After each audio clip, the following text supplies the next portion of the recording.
Alright, let's try that now.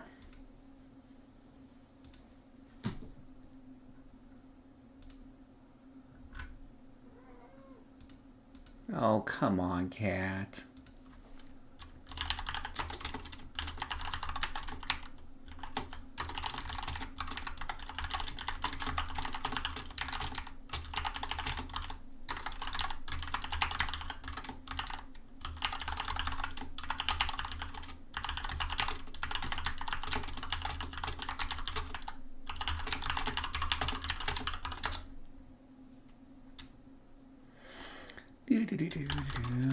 Let's see.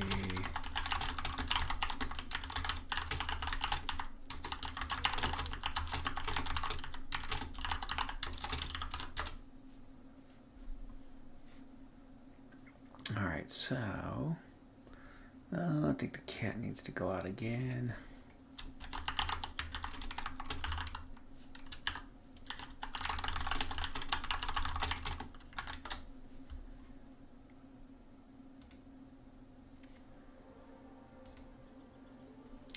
Let's see which one of these missions I have done. Have I done Codium?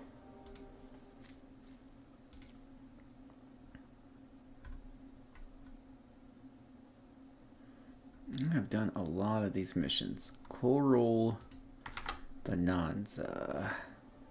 633. Let's do that one.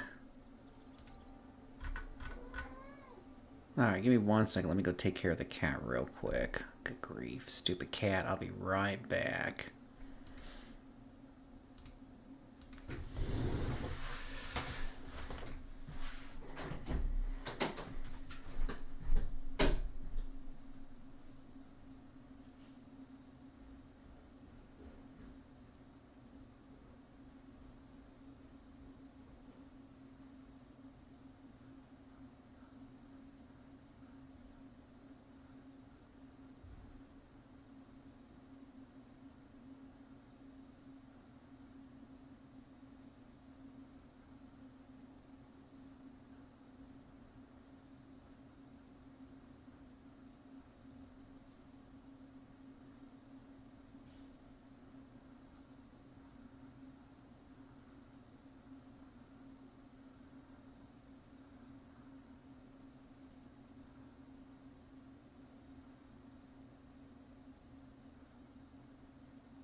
Alright. We're back.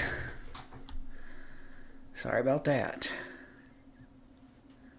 Stupid cat.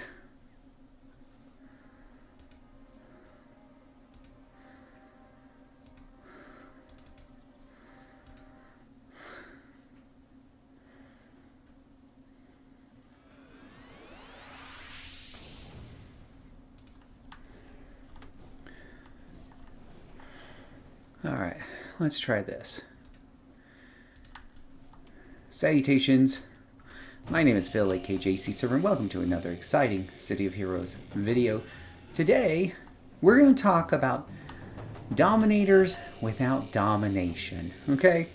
So, one comment I see thrown around a little too often is that dominators without domination, when domination is not up, are basically like blasters, weaker form of blasters, or basically weaker controllers, or whatever it have you. And I just don't see it. I don't see the argument. So that's what I'm here to talk about today. Now, full disclosure, as most of you who watch me know, I generally play my dominators. I'm generally in the lower levels. I do have one level 50 dominator that I play sometimes, and I've shown that one to you guys a lot. But for the most part, I got them in the levels, and what have you. I am just leveling them up. So the question is, do they play like blasters? And my answer is absolutely not. They are not weak blasters. What I'm going to show you over the course of the next however long this video takes is I'm going to show you how I tend to play dominators. And during this entire time, you're not going to see me use domination. In fact, I go through most of my gameplay without using domination on dominators. I know, it's sacrilege. It's hard to believe. They say it can't be so, Phil. But I do. I absolutely do. And to help out with this, I've got 3 different dominators I'm going to show you today. 3 of my favorite dominators. We're going to start off with the Polite Punisher here. Now, this is an Arsenal controller. And you're going to notice that I'm not using domination, and my control powers are very, very effective. And I have plenty of AoE control powers here. And this is at level 28, I think he is, and whatnot. Now, I'm going to put a little bit of this guy down here.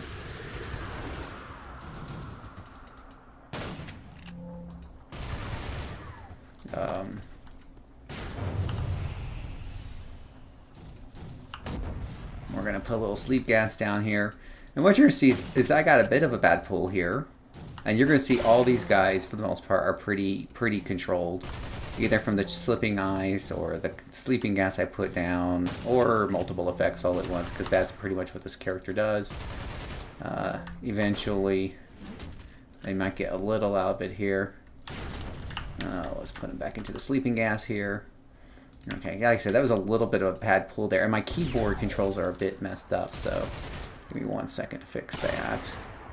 We're going to do that in just a second. How are there more of these guys? Yeah, it's like a triple pull here, so this is driving me just a little crazy. You gotta love sleep gas because it just constantly puts him back to sleep over and over again. See, he like got up a little bit on me, and then nope, he's back to sleep. Now, I do need to respect this character a little bit later on. I'm not the biggest fan of melee attacks, but for some reason they felt the need to put 2 of them in something literally called the assault rifle. Oh, just die already. Okay, there he goes. Alright, let me fix my keyboard on this, because that is driving me crazy.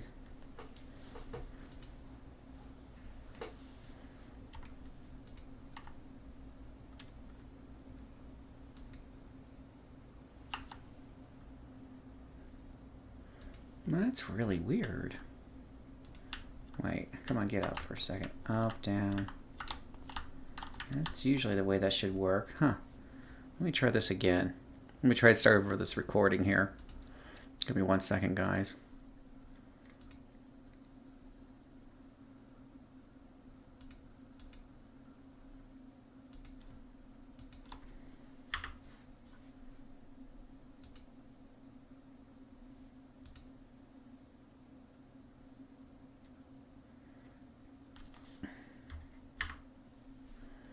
All right, let's try this again. Salutations! My name is Phil, aka JCServant. Welcome to another exciting City of Heroes video. Today, we are here to answer a question.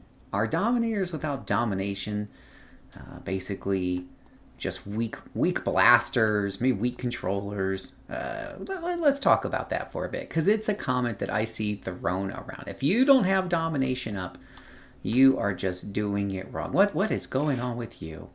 That is just wrong. And it just feels so weak. So I'm here to kind of prove some of that wrong today. So what we're seeing here right now is one of my dominators, the Arsenal Assault Dominator, called the Polite Punisher. And wow, I can't talk and fight like this. Oh, shiz. It's too early in the morning. Let's try this one more time. Oh my gosh. Why do I have I have the difficulty set up for some odd reason? Because that's clearly a big group. And why are you over there? Yeah, times 2 players, which really isn't that bad. It's just I'm having a bad morning. I need more coffee. I need more coffee, guys, right?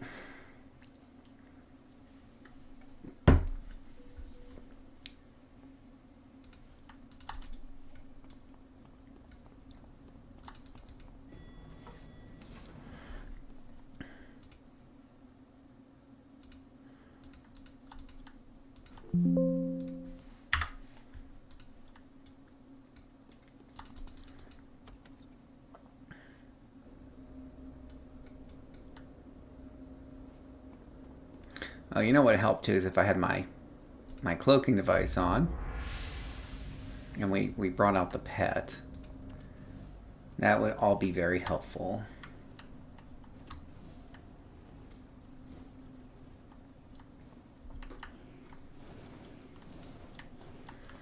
Take a look at smoke canisters. Detailed information here.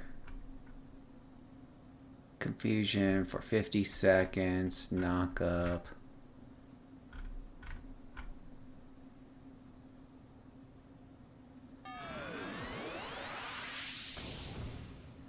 Yeah, I don't know. They were getting through the confusion pretty fast. Didn't feel like 45-second confusion to me.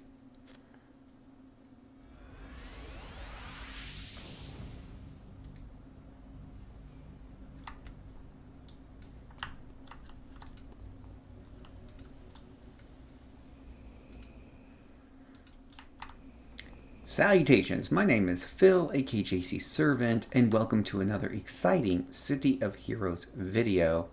Today we're going to talk about dominators and address something I hear quite often I'm really not a big fan of, and that's something along the lines of dominators without domination up are essentially weak blasters or just not worth playing or things like that. And that always strikes me as odd because for the most part I play my dominators without domination up, and I feel that they are completely different than blasters, and they work really well. I kind of feel like if anything they're controllers with a bit more damage to them. They lack the support powers of controllers, so they're kind of in a different niche. They're generally speaking better for solo play in my opinion because of their ability to get through things a bit faster. But you know, I'm going to show rather than tell, so I'm going to show you 3 dominators today, starting with the Polite Punisher. That's Arsenal Control, and then we'll go into a couple of others and show you that even without domination up, they're very effective here. Okay, so let's start off with this group right here. All right, I'm gonna do that first.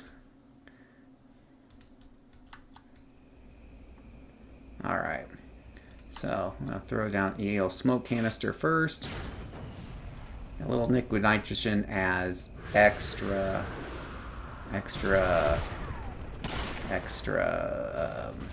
insurance here, and just go to work.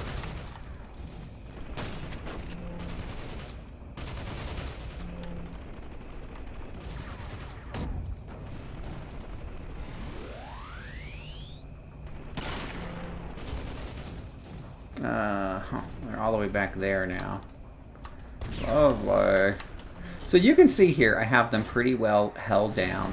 They're slipping, they're sliding, they're getting blown up, they're getting knocked down, and they're getting held, and all that other fun jazz. See, now this is something this doesn't even come close to blaster play here. There's just so much hold going on. Blasters can have, of course, a bit of a hold in their power sets, but nothing. Generally speaking, you don't get any AOE holds. If you might get like I got like Ice Patch that will knock a group of them down, but it's a very small Ice Patch, especially compared to this guy's Ice Patch. They can be pretty small, but you can see here he does a pretty good job of holding them all down. Now I've got this set to ×2, so we're getting a lot of big juicy mods, and of course, you know, because I've got my luck, I'm getting a bunch of +1s, which makes life a little bit more interesting and difficult. So generally speaking, with Arsenal Control, one of our favorite powers here is Smoke Canister. These things are really good at just knocking things into confusion against each other. So they want to beat the crap out of each other instead of beating the crap out of me, which is always nice.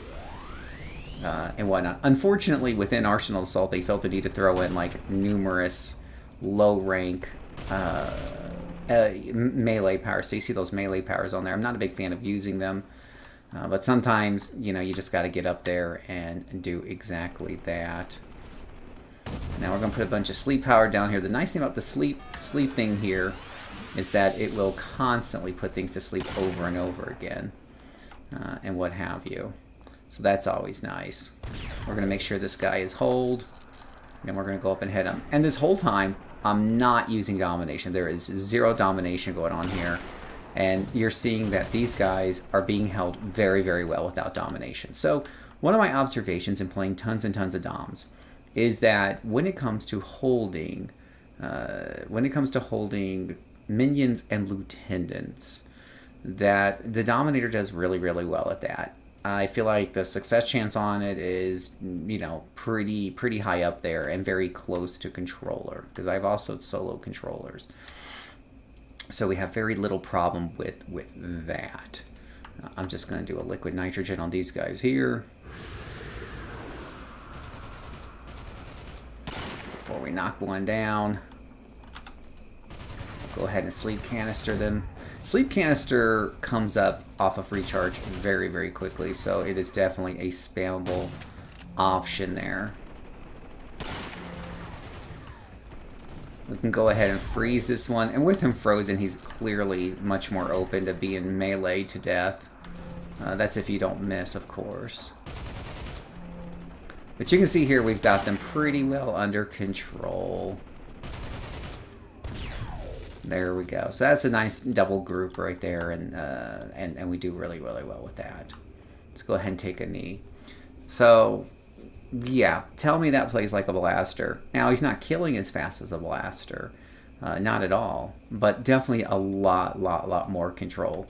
And whether, you know, with a blaster, whether or not I live or die generally comes down to whether or not I kill fast enough. If I get overwhelmed, then I have to run away. Now, this is a really big group right here, but we're going to try our best. So let's give it a shot. We're going to first do smoke canister. This is one that we're definitely going to confuse. And then we'll go ahead and sniper shot one of these guys here to start off the fight. Get a little nitrogen down to also kind of wear them out.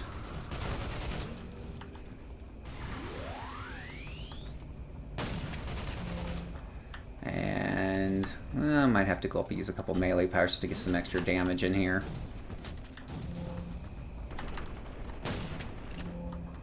But you can see here we're tearing through them rather nicely. I also got a pet, right? Your controllers don't, generally speaking, get pets. But we have a nice pet here with our gun. And you can see here we took care of a group of 6 of these guys without a whole lot of issue. Primarily, in fact, I don't even think I took any damage on that. And that was because my controls were 100% locking that group down, and that is without domination. So this is the Arsenal. This is Arsenal Control, Arsenal Assault, I believe. If we take a look here, Arsenal Control, Arsenal Assault. I can highly recommend this. It's a very fun playstyle, and even without domination up, it works really good. I have my domination button lit up. But I'm not going to use it just yet. So when I solo, and the reason why I can talk about this so much is when I solo, I rarely, and I do mean rarely, use domination powers. I save them for basically bosses, and bosses don't come up all that often. So, but when they do, I like to make sure I have my thing up. The other time I'll use them on the occasion is if I'm running out of endurance. This guy is a little endurance heavy at the moment. I'll have to look at respeccing him at some point or give him some better enhancements or whatnot. But he is a little endurance heavy, and if I'm in like a really bad fight, it's a free endurance recharge. Of course, I have my inspirations, so you guys have not seen me touch my inspirations at all during fighting through these situations. So I highly recommend you check out this power set here. It's a lot of fun. We're just gonna put some of these guys to sleep here, and then shoot them down. Oh, camera angle getting a little wacky there. There we go. And that's what we got for that. Now let's take a look at a different one.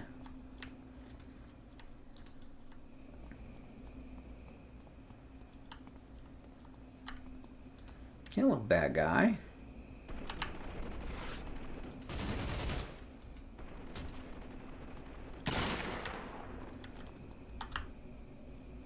Oh wow, that didn't get me killed. Remarkable.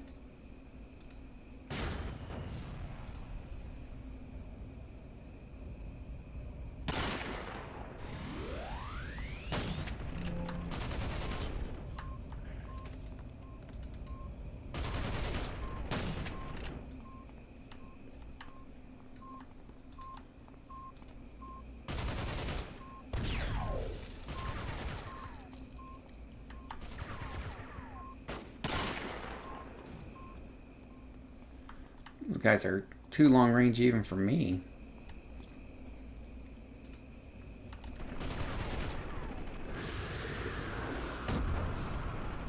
That's one of my favorite combinations right there. It's just a little sleeping gas along with a little liquid nitrogen on the ground. Great crowd control.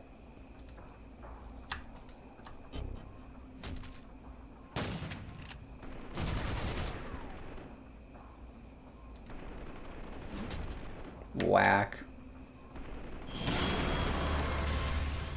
Oh, dying.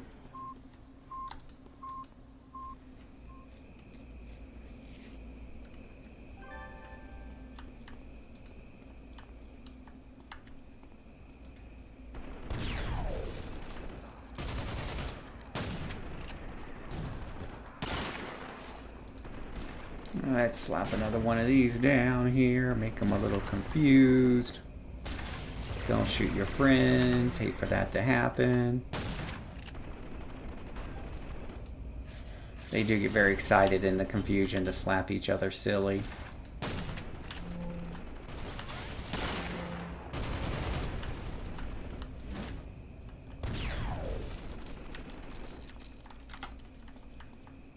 There we go. Pretty cool, pretty cool. Let me see here. That is Coral Bonanza. Let me do that one next. Where's the clear? There it is. Clear for a fill-in button. There we go. We got that cleared. We got that cleared. So we got a couple I want to do next there. I got those two. Oh, I didn't even realize there's more dudes in here. Lovely. Time for the tear gas option. This is how you really hold them down. Didn't even realize we have more visitors in here that are dying for me to meet them.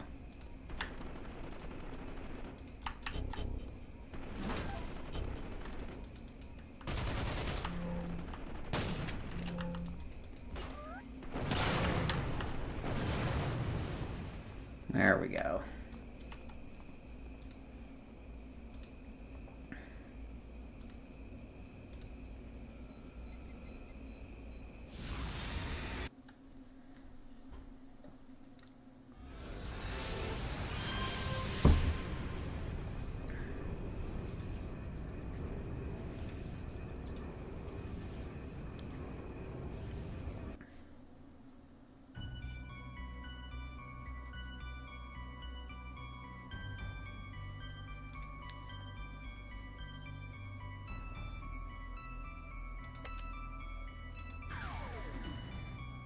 Alright, I'm going to pull this one up here.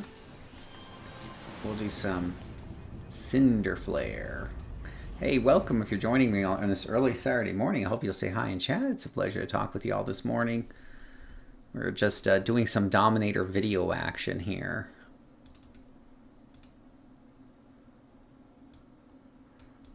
Showing people that Dominators are more than just blasters.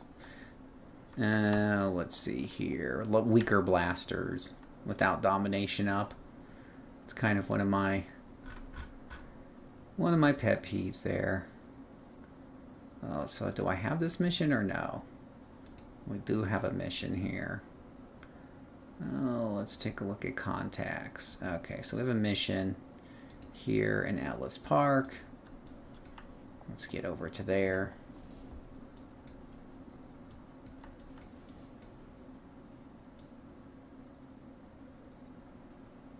Would help if I was flying in the right direction.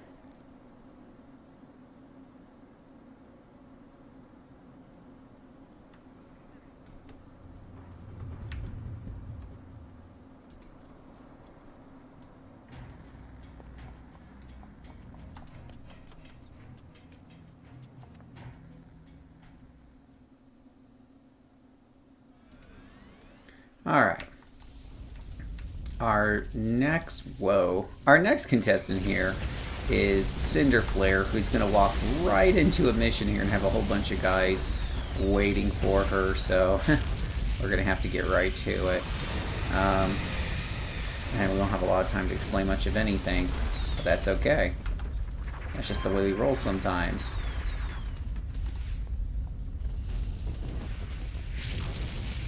Alright, he's dead. Ooh. Alright, that's crazy. Apparently this was a mission I started earlier and I had to log out of, so they were right there waiting for me. So Cinder Flare is the brand new Pyrotechnic control. And once again, you will not see me use Domination during this demonstration of what goes on in a typical mission. Again, I will play this completely different than a blaster. I can show you guys a blaster. When I fight with a blaster, it's all about killing them before they kill me. And of course, I don't know what it is, but for some odd reason, this is supposed to be like a level 35 mission, and we're getting level 36 guys, but whatever. Hopefully we don't get our butts kicked, but we'll try not to do that. So with Pyrotechnics, I will usually start off with this glittering column thing right here. And by the way, you do have a pet, and of course they saw me while I was talking, so we're going to have to rush this just a titch. And we're going to go in here and just hit them all like that as quickly as possible and try not to get killed.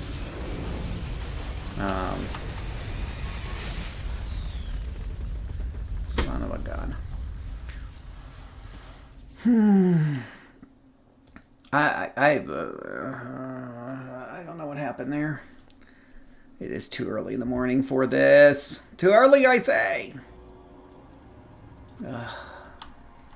I don't know why the missions are spawning level 36s if it's a level 35 mission. That part is baffling to me. Let me try resetting the mission.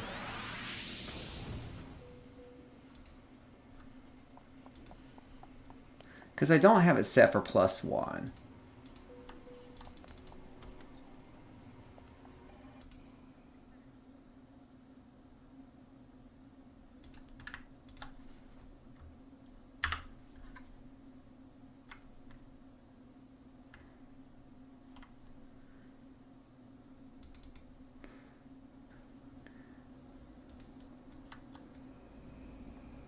Alright. Let me fix something here.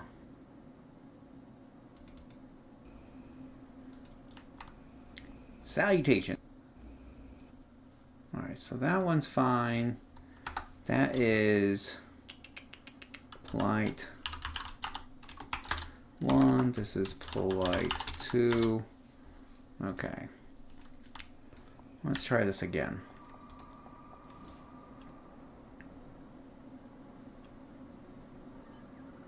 Need more coffee in the morning.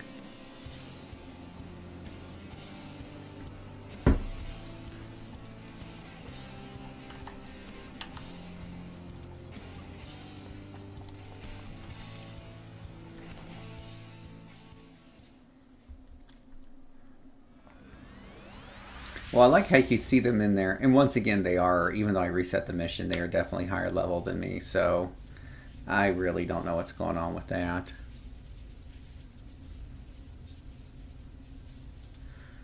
Alright, so this time we are back with Cinder Flare. Cinder Flare is the new pyrotechnic controller. And I do find these to be a little bit less effective than Arsenal control. This is definitely not what I would consider really great controller controls. You get with pyrotechnic, maybe you get a little more damage. I'm not sure, but the controls are a little bit weaker. But we're still going to see that this plays a little bit differently than any sort of weak blast or anything like that. And we do have some couple of tricks up our sleeve. We also got a room full, once again, of high-level enemies. I don't know what it is about the missions I'm doing lately and why so many of them are +1s. And then, of course, that means the lieutenants are going to really be nasty and whatnot. So this is going to be an interesting kind of pool here, but we'll try to do our best and try not to get swarmed on 3 different sides by people above our level here and whatnot. So we'll give it the old college try here, as we like to say. But you're not going to see me use domination really of any sort. So we're just going to try to pull them back. Here's what we're going to do. It is going to start feeling like a blaster because that was almost like a sniper shot there. And see if that brings me back any friends I need to control. No, I'm on fire a little bit, little DOT, but that was actually a pretty good pull. You know what would help is if I use my stealth. We do have that stealth on there. That will help avoid some early issues there. We can hang over here to the right. Okay. So again, I'm not using any domination. What we are going to use is control powers. And we're going to control these guys as best as possible. And then we're going to blast. Control and then blast. That's what you do. At least in theory, I feel like these guys aren't very well controlled at the moment, so we're going to try to control them some more.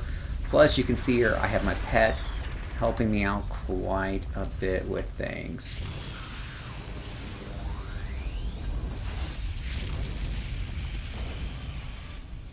And you can see the controls are doing a lot of heavy lifting and protecting my pet and I. Now, pyrotechnic controls do not have, I feel, the best, and my pet almost died there, but they do not have the best, in my opinion, they don't have the best controls, holds. They're more like soft holds than hard holds. You see a lot of people blasting off into the air and stuff like that, and that can be a little hard for predicting and stuff, what's being held and what isn't being held. But but the holds that I do have will work pretty well as any controller, I would say, against lieutenants and minions. Obviously, if it comes to bosses, if you play with a lot of bosses turned on, then you're going to probably have a different experience than I do. You do you, as I like to say. I don't usually play with bosses turned on, but you will get elite bosses regardless at the end of story missions and the like, and sprinkled in here and there. And those I generally save my domination for. Now, against bosses, I do think controllers definitely have a bit of an edge there with when you don't have domination turned on, and then we get a little bit better with with domination turned off. You're going to have a little bit better experience. Let's go ahead and take a knee here. We got another little group up here. Now, usually what I do is I'll opening up with glittering column. That aggroes and holds their attention for a hot minute. And then I'll usually run up behind him and combustion him. Now the problem is we got two kind of big groups here. So I don't know about this pool here. This is a really nasty looking pool, I'm not gonna lie. And I don't know of a way of really of doing this that isn't going to get me into trouble, but we'll give it the old college try. Oh yeah, that's about as bad as I thought it would be. So we're going to definitely try our best hold on this. Get in here. Am I held? I am now held. That is not good. Break free on that one. Yeah, this is a really bad pool. So bad. And down. Hey, Jerome. I'm very frustrated right now because I don't understand why the game keeps throwing +1s and 2s at me. It's very frustrating this morning.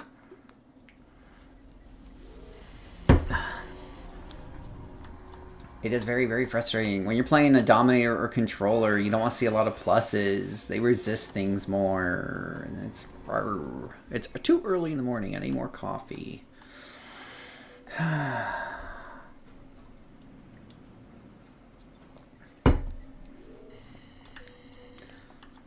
You know what I should have done before going into that? Instead of mentioning ammonia, I'm just going to have to use inspirations because it's... Well, and pyrotechnic control also not super great. I don't know what it is about pyro control, but it doesn't actually control things very well. It inconveniences them. Let's take a look at these powers, okay? Let's just go through them. So, let's see here. You have Sparkling Cage, which is full immobilized, and then Dazzle, which is full hold. These are your single targets, and those are normal. You have Sparkling Chain, which is your foe immobilized group. Again, that's kind of normal. You have Hypnotizing Lights. Now, it does a faux sleep. It confuses if they're within 20 feet, which is very hit or miss. And it could possibly deep sleep them. Okay, so this is a cone, kind of a deep sleep. I'm not a big fan of cones in this game. I really am not. This is also tends to be hit or miss.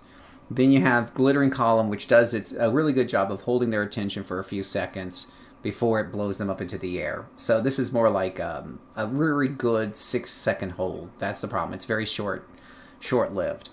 Then you have Explosive Bouquet. This is supposed to be a group hold that can hold them for a long time with a really nasty cooldown if you hold a bunch of people and whatever have you. It only lasts for 10 seconds. And then you have Brilliant Barrage, which is a 10-second stun. So I don't know. I got to compare it with some other Dominators I have, but it feels very short. It feels very short. It feels like you just don't hold them for very long compared to other controllers or Dominators.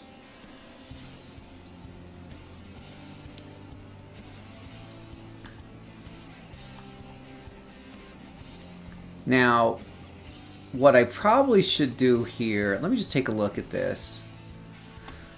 We have... So this power right here, Explosive Bouquet, is... Explosive Bouquet, recharge 472. Is that real? 472? What the hell?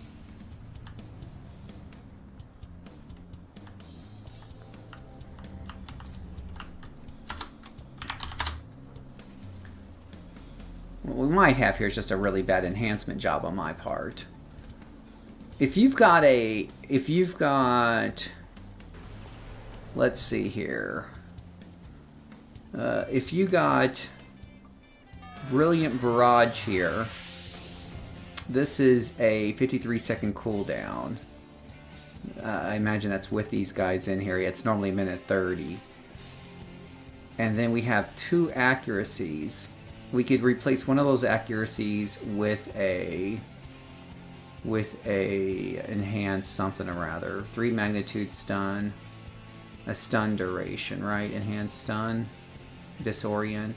Is stun under disorient?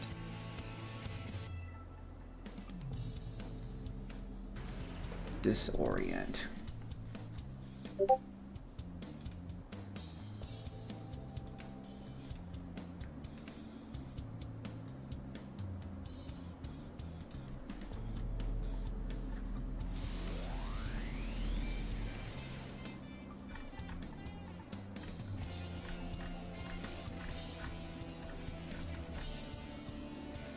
There's stun.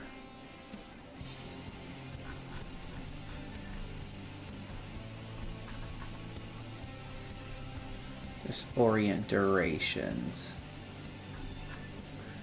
Jeez, I love how people are just selling these super cheap.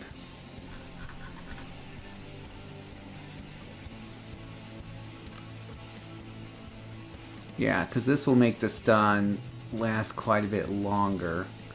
The accuracy's already pretty high. Now, Explosive Bouquet, you're telling me the recharge time is already 8 seconds. I don't know why I have 2 recharges in there. The accuracies make sense because the accuracy on Explosive Bouquet is really low. So what you want is enhanced holds on those. So why wouldn't we have enhanced holds on those, Phil? Why? What was I doing? What was I smoking when I bought these enhancements, boys? You know, these things matter.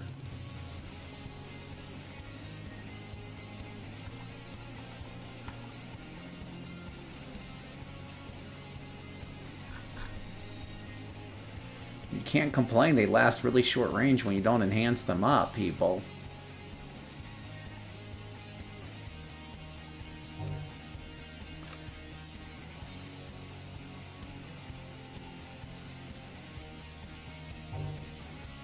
Alright. Now, Incendiary Aura has 2-hit debuffs. It's 20 seconds. And it is a good hit debuff on target, so that's fine. Hypnotizing Lights is a deep sleep that can occasionally confuse. 3 magnitude sleep after a 25-second delay. Deep sleep. Confusion within 20-foot radius against up to 5 foes.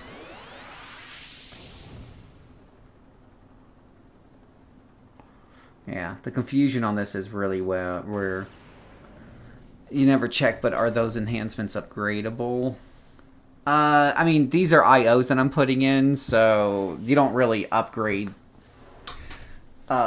non-set IOs, right? These are just vanilla IOs. You can buy higher level ones. If you are higher level, they will have slightly better bonuses. Now, I'll be honest with you, part of the reason this controller is going to feel... I will say controllers are a little challenging. There's a reason why I put them at B- in soloing, right? They are, in the best of times, a bit challenging to solo, especially when, for whatever reason, like we're having today, the mission decides to throw a bunch of +1s and +2s or whatever at me. It can get very frustrating. So I will generally put sets on Dominators because they do have a bit of a difficult time soloing and stuff. Absolutely. But it definitely doesn't help if I don't have them well enhanced with the right enhancements. So that's a thing.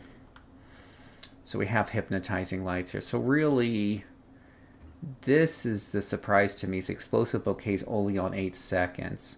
So what I need to do is Explosive Bouquet, wherever you're at, we're going to need to put you first.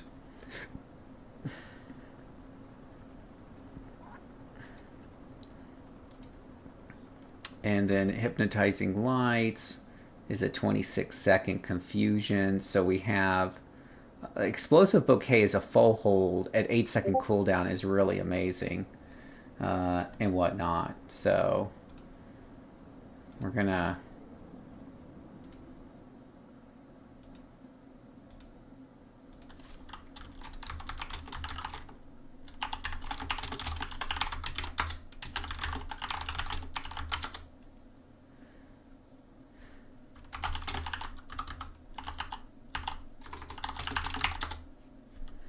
okay, let's move over to let's try this again with these new enhancements, and also with the understanding that I need to be spamming that hold like nobody's business. I'm talking about compared to SOs. If I have 15 SOs, once I turns around, I can upgrade it for a price. Those particular ones do the same. So yeah, and SOs will break if you don't upgrade them, right? They turn red once you get to 4 levels above them. They completely break. IO's benefit is that they never break. The problem with IO's is that they are weak compared to SOs until you get to level like 22 or 27. I do it at 27. There's actually a chart on this. And then these IOs, you'll notice that their numbers are at the top and not at the bottom, and that they're in this blue, this light blue, this cyan. These will never break, right? This one's a level 25 IO, and it's not broken, even though my character's like, I don't know, 28, 29, 35. This character's 35, and you won't see a break. So IOs don't break. That's the beauty of IOs. But you don't want to buy them too early, because like, well, if they never break, why don't I buy them at level 12? Well, because at level 12, an IO is only giving you like 15% bonus. And you know what also helped if I would turn on this aura here. Let's see here. Let's turn on this. Okay. Phil has a better understanding now. Phil's gonna freaking hold the hell out of everything.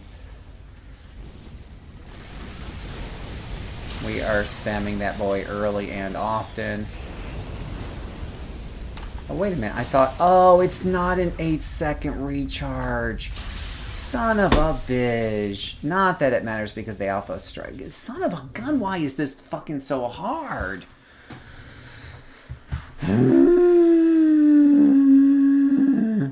Right, the percentages on those IOs don't change as they go up.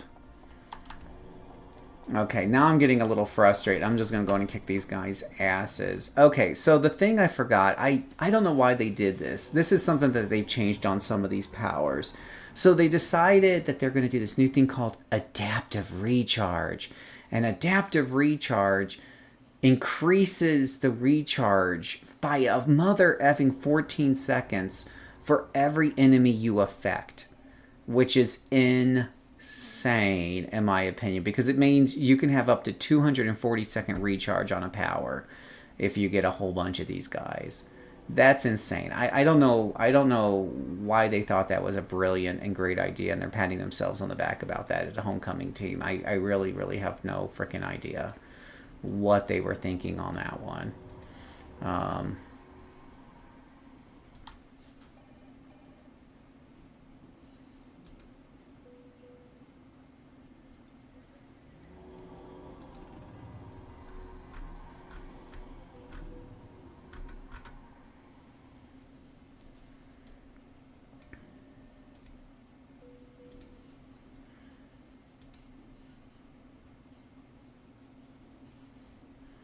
Yeah, that one's kind of brutal. Not gonna lie, that one's kind of brutal. So hypnotizing lights only needs a 2-hit check for the deep sleep. Very interesting. It's an auto hit.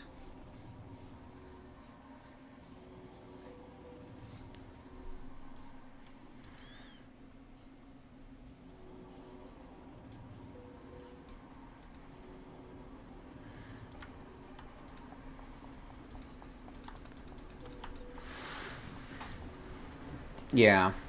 So as you increase in level, their percentages never change, unlike SOs. SOs tend to fall into lower percentages as you level up. And then by the, once you get 3 levels above them, they break. IOs do not. I have a video on this, and we talk about enhancing your mid-range characters. I got a couple of videos on this.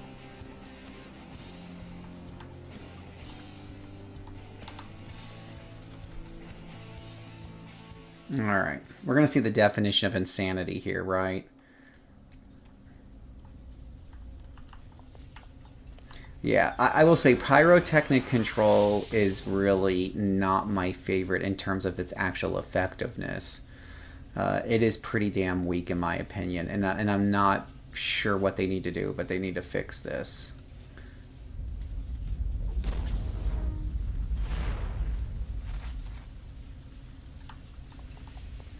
But it doesn't help that they're like, oh yay, let's put together these really tough, monster thingies here. You know what? Let's just eat a couple of enhancements just to help out. Let's try this again for the 18th time.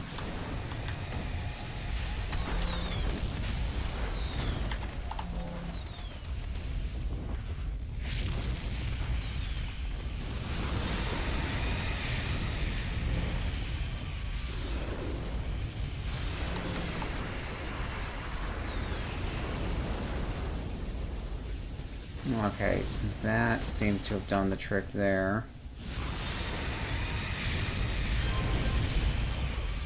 That might be a better rotation that I got there. Sadly, I am running out of endurance. Sadly, I am being held. Sadly, I'm going to need to be a retreat just to be on the safe side here. I don't feel like dying again. Yeah, with a few toggles running there, it's not going to be able to stay in a long fight that's chaining like that.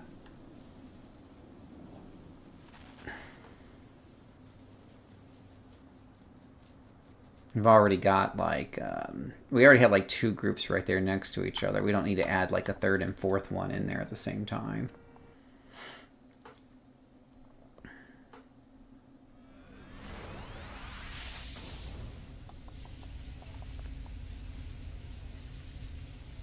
Did I lose my pet in the process?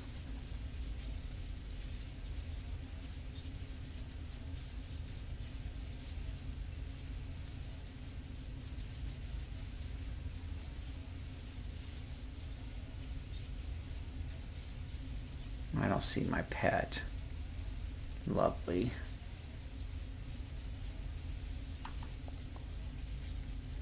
Now this is consume. So I do have a way to deal with endurance and consume, so that's good to remember, if I can remember that.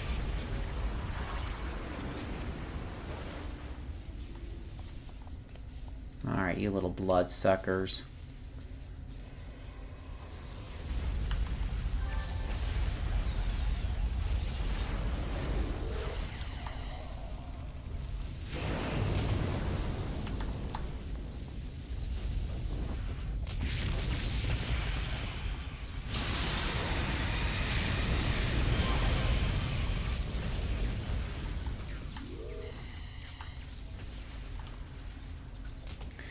You know, it's only when you're like trying to do a video on dominators that they're gonna give you some mission against some new and stuff that are pretty resistant to this stuff as well. And they're doing endurance reduction lightning. Let's pick a different mission for this video. I swear, this is only gonna happen when it's my luck. They could have given me Vazalok or anything along those lines.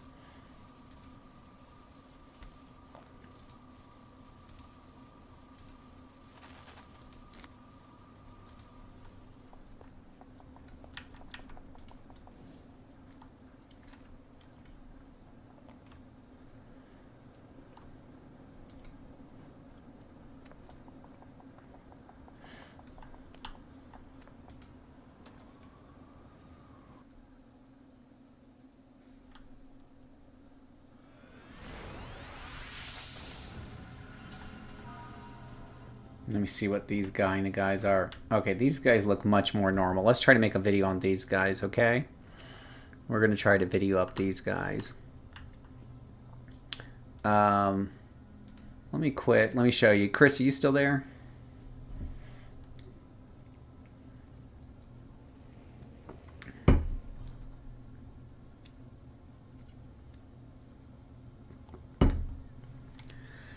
Whew, more coffee is always good. Hey, Ladera, how are you doing today? And Jerome's waiting on a snow. So let's give you just a little bit of an overview here on different enhancement types, okay, bud? So first off, let me try to see my lowest level character here. Might be Flicker Fuse. I think that might be Flicker Fuse. Might be Iron Willow's pretty low level. I love Iron Willow, by the way. This character is so much fun. I have been leveling this character from level 1, and every time I start playing, it's like I have to force myself to stop. But that's a whole nother story. Anyways, all right. So first off, let's talk about the different types of enhancements. Okay. So first, you have what we call SOs. These are the ones you buy from the vendor. The SO is short for single origins. There's also DOs, which are dual origins, right? And the numbers at the bottom tell you that they're going to expire at some point. Now, once she hits 13, they'll still work, but when she hits 14, they'll turn red. and then they will not work anymore. Now you can see here, if I mouse over them, they're giving me 26.7. If I upgrade these with the upgrade button to 15, they will jump up to like 35%, okay? But they do break. There are also what we call IOs that you saw in my other character, and generally speaking, you can craft those at the invention table. For convenience sake, I usually just buy them off the auction house because I hate crafting, and it's cheaper usually to buy them off the auction house. So if I look for like a damaging IO for a level, like if I look at like level 10, you're going to see this only increases damage by 11%. Now remember, those last ones I just moused over were 25%, and that was on the low end. If I bought the level 15 ones, they would be 30-some%. If I buy the level 15 IOs, they're only 20%. There's a huge chasm between what we call IOs, invention origins that never expire, and SOs, which expire but are very powerful in the lower levels, up through the 20s, okay? So now when you get to 20, you're going to see that this invention is 25%, okay? 25%. Whereas my SO is still kicking out between 25 and 35%, depending on, you know, how much higher level it is than me and whatever have you. So your SO is still doing pretty good. Then when you get to 25, you'll see that the IO is 32%. Now, something that just needs clarification here is that IOs, these invention origins, their percentages never change, whereas the SOs will fluctuate based on how much higher or lower you are than the SO. They will decline as you get higher and higher, but that's why you have to keep upgrading them, because when you get 4 levels above them, they decline all the way to 0. But now what you're going to notice if you mouse over these SOs is from level 10 to 15, it jumps 8%. It almost doubles in effectiveness. From 15 to 20, it only goes up 6%. From 20 to 25, it goes up maybe 5%. From 25 to 30, it goes up 3%. From 30 to 35, it only goes up by 2%. And then this 2% holds for the next 5 levels, 5 levels, 5 levels, all the way up through 50. Okay? So what this means in English is that the going wisdom is that most players at level 22 will buy level 25 IOs. Okay? These are worth 32%, which are close to their SO cousins, and they will never break and they will never decline in quality. And once you buy them here, you can forget about them until you are ready to replace them with something much better down the road, which for some people is at level 50. You can do level 30, which is what I do. And I do these at 27. At level 30, I will buy these at 27, and they'll be 35% rather than 32%, giving me a little extra boost. But that cost me a little bit more money, but that's the way I roll. I do it at 27. Some people do it at 22. Okay. Get the stamina IO. Once I turn 50, I never use them up until then. I always have reminded me of the training enhancements, so I could probably upgrade. Well, I don't know what you mean by stamina IO, and I wouldn't wait till 50 to buy like stamina IOs. If I take a look at any character that I have, so here's stamina right here. Granted, this is only level 12 character, so I don't have anything in it, but I could put something in it now. Usually in stamina, you would buy endurance modification. That will increase your endurance, your stamina regeneration, your endurance regeneration. I would usually buy those and keep those updated. So since you reminded me, I'm going to come over here to the field trainer, and I'm going to buy and the SOs are always at the bottom of this list. I'm going to buy an endurance modification here. Might have to go further down. They should be pretty expensive. Endurance modification right here for 14,000, and then we'll go ahead and slap that bad boy into stamina there. Boop. So that's always a good idea to do. You can also put in health. You can put in the health one there. I need to sell some of these little ones off because they're just clogging up my inventory. Character is so much fun to play. Now later on, you can buy what's called IO sets. So the regular IOs are under enhancements, crafted enhancements, other, and then you'll see a list of all the invention origins that people make, and they're usually about 100,000 or less each. But you can also get IO sets. You can get, sets that will have set bonuses. Like if I look at melee damage, I look at bone snap. These are powers, these are enhancements that if I equip numerous pieces of it, I'll get an extra bonus like maximum health or extra resistances or whatever have you. These are almost never worth it when you're below 30, but as you get up into your 30s and 40s, they become more and more worth it. For some of my characters, I just wait till I'm 50 and I do them all at once, and I just buy a whole bunch of them and I start equipping my character out. But that's a whole nother subject, a whole nother rabbit hole in how to, you know, work these things that I got. That's definitely watch the video territory, because it can get pretty involved. And you're going to want to use something like mids to plan out some of the higher end builds and stuff.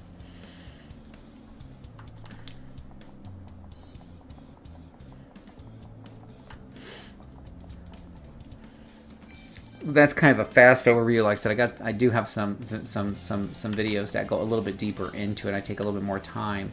But yeah, the short version is buy the SOs from the vendor, the expensive ones at the bottom of their list, because they usually come in sets on their list. The top ones are your DOs, which are weak and cheap, and then the bottom third are your SOs that are more powerful and whatever. Use those up until at least level 22. So you can do your last upgrade at like 17, you'll upgrade to the level 20 SOs, and then at 22, you can start buying those IOs if you want. Or if you're like me, you buy one more upgrade, which will upgrade them to 25, those SOs to 25, and then use those until you're 27 or so. 28 at the latest, obviously, because things start breaking. Yeah. Now, well, so attuned is a whole different thing. So first of all, attune only applies to sets. And because you're asking questions about, and it seems that you're just learning, I'm assuming you're not running around on a bunch of level 50s, okay? But yeah, if you're buying sets, which you should not be buying in your 20s, I really feel like you're wasting money, but you do you. Even in my 30s, I don't buy very many sets. Because the effectiveness of sets increases with levels, but they suck in early levels the way normal IOs do. The set bonuses on a low-level character, generally speaking, you end up just, unless you're rich and you've got tons of money coming out of the sky, it's usually not a great return on what you're doing here. And let's take a look at Freezer Burn for a minute. He's like a mid-level, level 37. Whoops, I did not mean to press that. So you're going to see I'm just using all IOs, no sets, right, on a level 37 character. I generally don't use a lot of sets. And he's got several powers at this point with 6 slots in it, so I could buy his sets in there. You can certainly start getting into those. But yes, if you do decide to start getting into those earlier rather than later, regardless, or whether it's later, yeah, generally speaking, you want to buy attuned.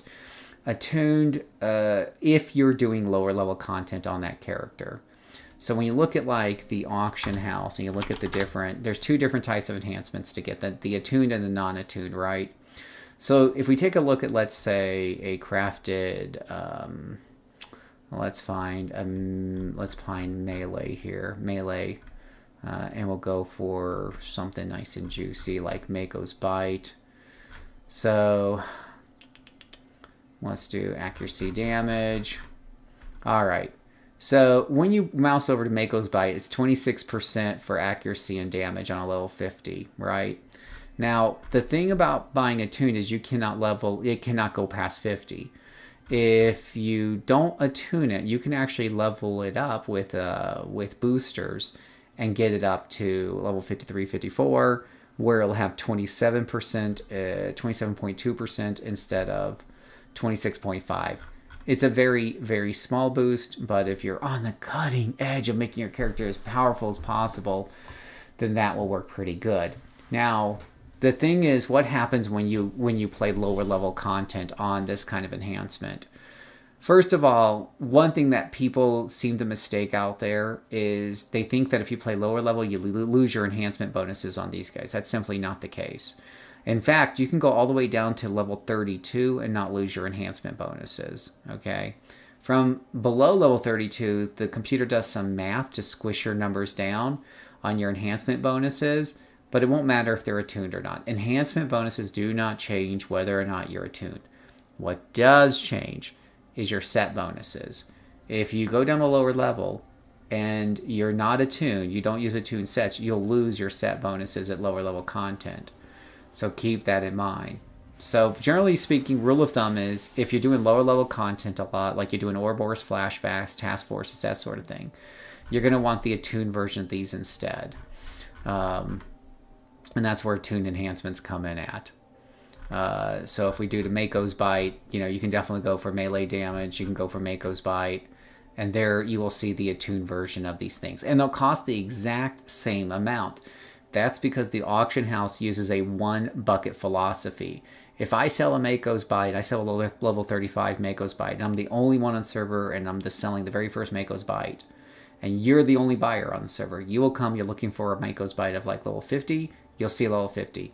If you look at the attuned one, because you're looking for an attuned one, you'll see an attuned one. As long as there's one being sold, it'll sell at all available levels and attunement options. Now, once you buy it, it'll take it out and it'll no longer be there. In essence, the system will upgrade that enhancement to a level 50 or to an attuned version of it for free. It'll do that. It'll do that for free. So that's a little bonus that you kind of get there by using the auction house. And because of that, there's very little reason to use Catalyst to attune your enhancements, because the auction house is doing it for free, and you don't want to spend 20 reward merits on a Catalyst when you can just basically buy it off the auction house if you are looking for attuned. But yeah, generally speaking, I will buy attuned on most of my characters.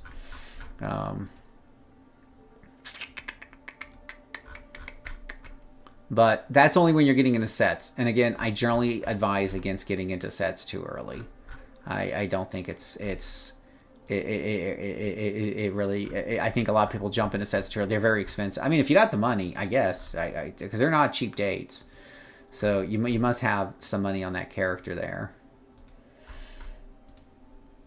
Now you're going to notice that if you're looking for a level 49, a 48, a 40, whatever Mako's Bite, you're going to see that they're all the same price and that there's the same number available for sale and bidding because it's all one bucket. When you get to level 51, because those are boosted, those will be a different story. So I have plenty of 50s. Oh, you do have plenty of 50s. I'm usually not low for long. I tend to grind the task force. I buy only SOs when I'm leveling, and they upgrade for a small fee. Okay, all right. So I'm making bad assumptions. So that's fair if you do a lot of high level play. Usually questions that you ask usually come from people who are just returning to the game and have forgotten a lot of details. So that's why I'm kind of explaining everything from scratch there. I will leave you back to it, and I will resume my controller thingies. But yeah, totally understandable. I mean, so the thing is too, if you're doing a lot of task forces and stuff, so if you're the kind of player that likes to level your characters mostly through task forces, that if I'm in your shoes, that makes me even more to where I've seen people who don't even bother with SOs at all when they do a lot of task forces and depth from below and stuff like that. When you're leveling through that, no one notices exactly how much damage you do or how effective you are or anything like that. And it goes so quick, those levels go by so quick with double XP, that there's a number of players that will just not even do SOs, wait till they're 22, buy IOs, and not sets, just regular IOs, and keep those in and just take that all the way to 50 because you're just leveling so fast. Obviously, as you're leveling up and you're getting more powers, you'll need to slot some more IOs into the new slots you get. And even then, they probably leave some slots empty because there's just not as much of a burning need to make sure you're at the cutting edge of your build when you're running in a group of 8 people going through +0 content, +1 content. It's a lawnmower, right? And you're one blade in a lawnmower, and if one blade's a little dull, no one notices. Hell, if all the blades are a little dull, no one notices. Not when you're just cutting grass. So it's something that no one really notices. I'm more of a tighter build type of guy because I solo a lot. So it's important to me how effective my character is through the levels. And I'm very well in tune with which archetypes need better set bonuses earlier than later, because I have played so many Dominators, controllers, and the such. So keep that all in mind. I need to level up this character. Why am I over here talking to him when I should be talking to her?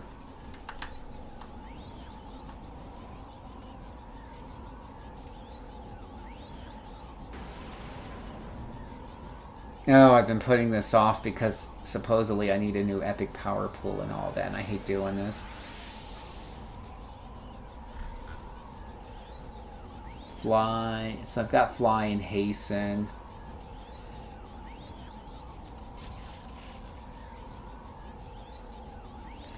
Flash, Bleach, Lodge Patch on the ground instantly.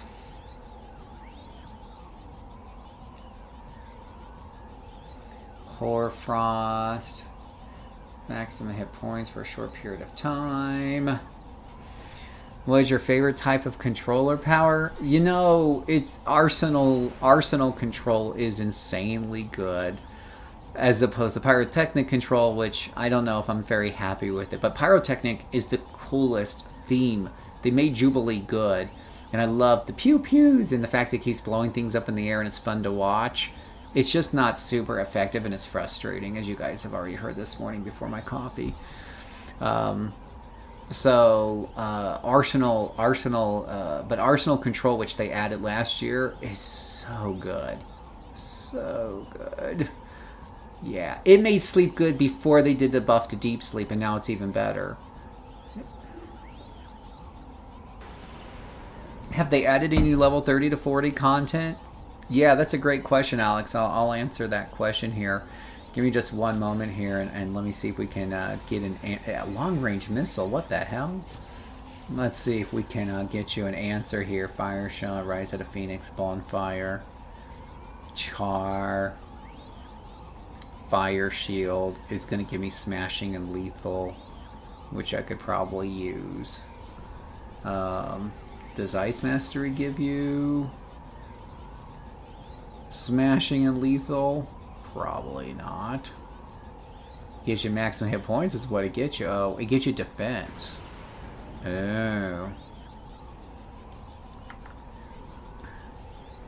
Yeah, electric. So electric, I'm playing around with more electric. Electric. I've started playing with the electric dominator. I might need your help with the electric dominator, Chris.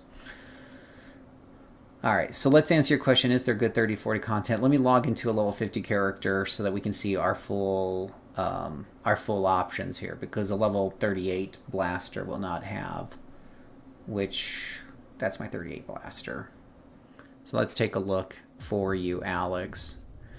And if we take a look at the Unstoppable Firebug, and we take a look at the content in the game. And here's how you can tell if they've added more level 30 to 40 quest. Most of the content are your story arcs, right? So if you come over to here, go to Access Mission List, and we go to 30 to 34. What you do is you go down to the bottom here, and you're looking for later issue numbers. 21 is still live, so nothing new there. That is nothing new there. 23, I think, was still live. If I go to 40 through 49, though, there is a story arc called "Only Love Can Hurt Like This." That's issue 28, and then that's new. And then in the level 50 range, we have several new story arcs there from 27 to 28 there. So there's 4 new ones there. If we go to Incarnate Trials, there's Glory and Dark Tidings. So they've got 6 new story arcs that they've done in the 30 to 50 range. But most of that's in 40 to 50, right? If we go to 28 to 29, there's one, the Graveyard Shift right there. That's issue 27. So, yeah, that's how you kind of take a look. Arsenal's very good. So if we take a look at Dominator here, let me see if I think I have an electric Dom I made.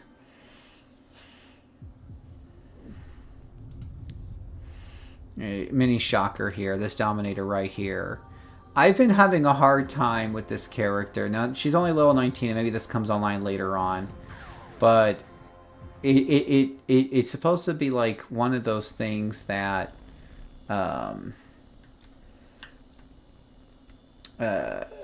so you got these powers. You're supposed to be draining their endurance, and ideally... The thing about draining endurance is it doesn't do shit until they're completely out. It's like hit points, right? If something's got 10 hit points, it's still doing full damage. If something still has 10 stamina, it can still hurt you. As a controller, you don't like things that can hurt you, right? So I'm trying to figure out how to get them low on endurance. Another thing is I kill them so fast sometimes, but let's see. Let me just show you. Let's just get in there and play, and then we'll try to work it out. So apparently, what? My cages didn't work there? Is that what happened? Can you stay a little stuck, please? Okay, his endurance is out. So what I've noticed so far, you see this one's endurance is out and that's cool, but this one's endurance is full, right? What I've kind of noticed, and I'm not very happy with, is that if I hold him and I hit him with like some zappy powers, he'll pretty much, well, that one died. He ran out of hit points. Let's lock up these guys here.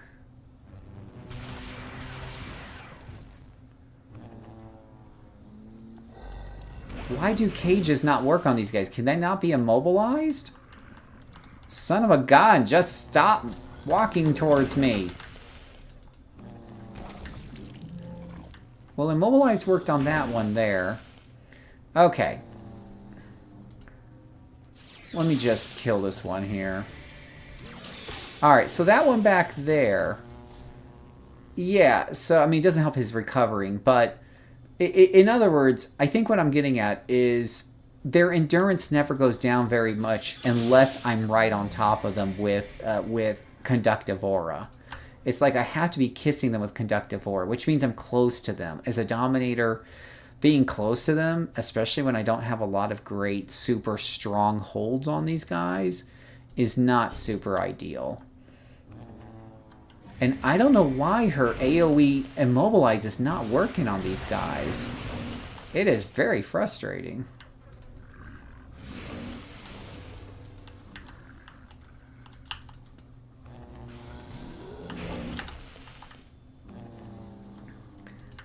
Yeah, we're going to have to retreat here. It just feels like a very soft Dominator set right now. The controls aren't that great. I can't tell if they're just... I don't know if they're just oddly immune to the group Immobilize. Because I don't think it worked on one of them. That's really weird. So maybe you could help me out with that, Chris. Maybe I'm missing something from that. It feels like if I'm willing to stay in close range with Conductive Aura, I can really sap some endurance pretty good. But that's high risk since I don't have many ways to shut down their actions. And maybe my best bet is static sleep if I sleep them. But, you know, if I sleep them and I get that close and they wake up from the damage, I'm going to be in trouble, right? So it is a little... Let me try that as a strategy. But it definitely is a little... Anything above 24 that's been adding... since Homecoming took over. Let me... I can answer that. Let me try to finish up this this thing here. Now they're kind of there and they're all spread out, which is not super helpful. Gonna try to kill off this one in the front here. How did you miss with the Arcane Bolt, you princess? Isn't really good unless your pets are going to take that aggro. Also, you didn't get the Confuse power? What Confuse power? What Confuse power? I've got all the electric control powers that you can take up to 19. I haven't skipped any. I have, on Electric Assault, I haven't taken Charge Brawl yet because I'm not the biggest fan of melee, but I did take Havoc Punch. So I have one melee, get out of jail free card. I'm just not the biggest fan of taking a lot of melee, but I think that's the only one I've skipped so far.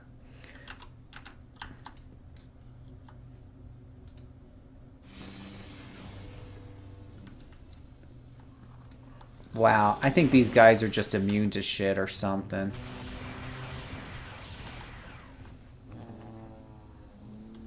Wow, yeah, he is not being held.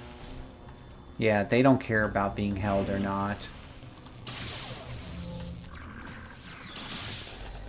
You know, it's my luck that I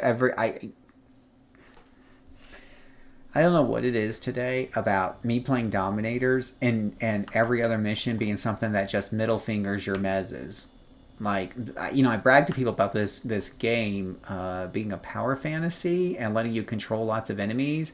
But then when I go to stream and record something, it's like, hee! And like the little goblins come out and start giving me a heart attack.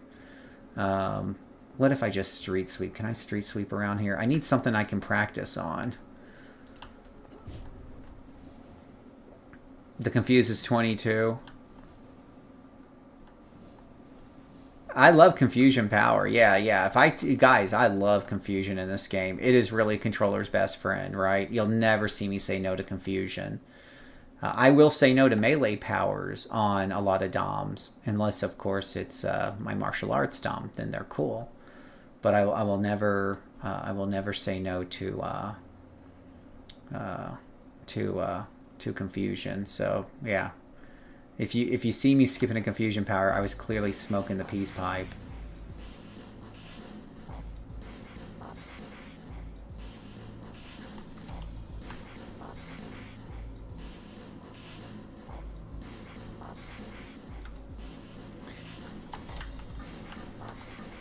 Alright, I'm going to practice on this lieutenant here. This is a perfect lieutenant, right? So here's my current frustration with this class, and hopefully I can show it off here. Is okay, I can hold him pretty well. So if I stay at a distance, which is what I like to do with Dominators, you're going to see his hit points go down faster than his stamina. So it feels like against a lieutenant, you know, a single lieutenant, having stamina draining powers is kind of a wasted opportunity, right? If I had something that reduced his defense instead, or his resistances or something, it would help to speed things along. But reducing stamina without the killing stamina does nothing, right? So, let me see if we can find some more here. We got some level 15s here. Now, there is... Alright, so let's try chain fences. Maybe we can actually work this time. Okay, chain fences works this time. Yay, chain fences. Making yourself useful for once in your gosh darn life.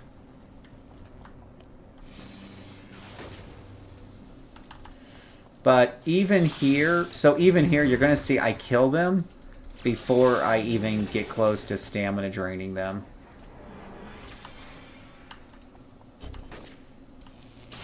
But if I get up close to them like this, and we're going to see it here with this guy, you can see this steel, look at this. This field is draining his endurance. Look at that.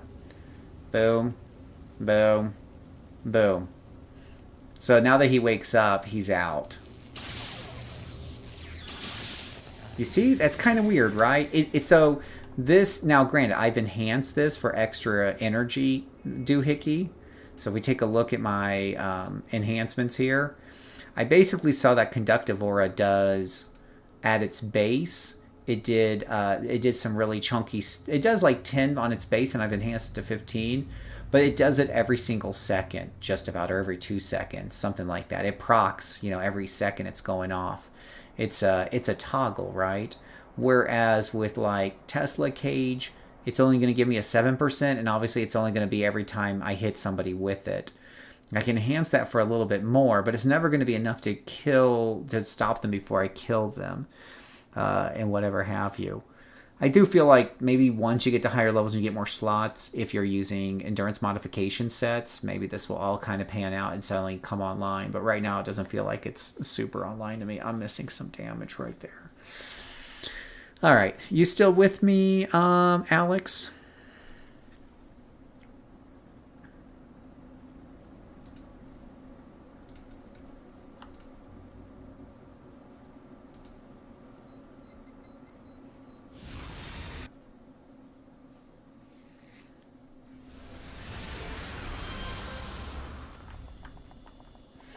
Ooh, I do like little walking steps of electricity. So the things that Homecoming has added, okay, is quite the laundry list. But first and foremost, and most importantly, they added the Sentinel, okay? I love Sentinels. Sentinels are, primary is range blasting. Secondary is scrapper armor sets, essentially. So they are range scrappers in a way, or more tanky blasters, depending on how you look at them. They don't quite do as much damage as blasters, but they do pretty darn good damage. And it basically fills that power fantasy of like Iron Man that you couldn't do before, right? You couldn't have Iron Man with blasters. You know, they just are too squishy. I love Sentinels, and I've leveled up a couple of Sentinels on my own, and I'm always working on more. And they play, you know, they will play differently based on whatever you pick for your power sets or whatever have you.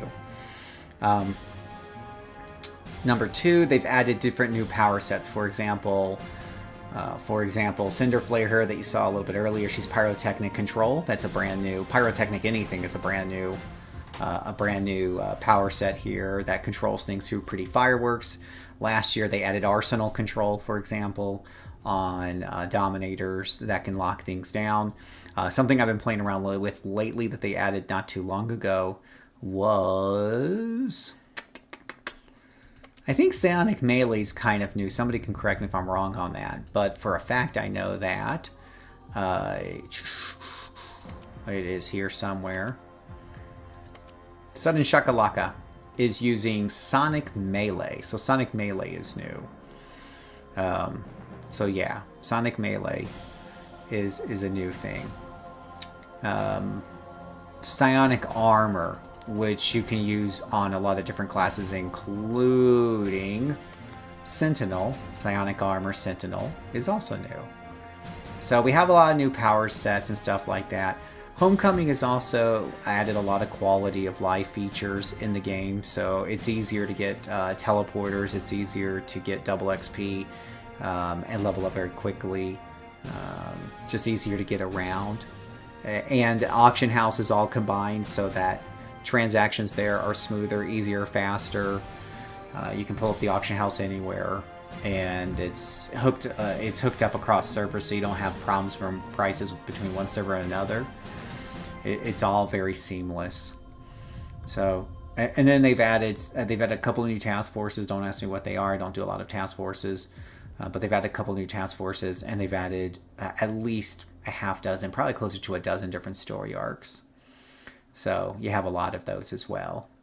They've also done a lot of retweaking and stuff to rebalance things, mostly buffs. I will say there's a lot of buffs going on. It's in Homecoming. It's now more possible than ever before to solo any class up to 50 at default settings. Really, it's a lot easier than before.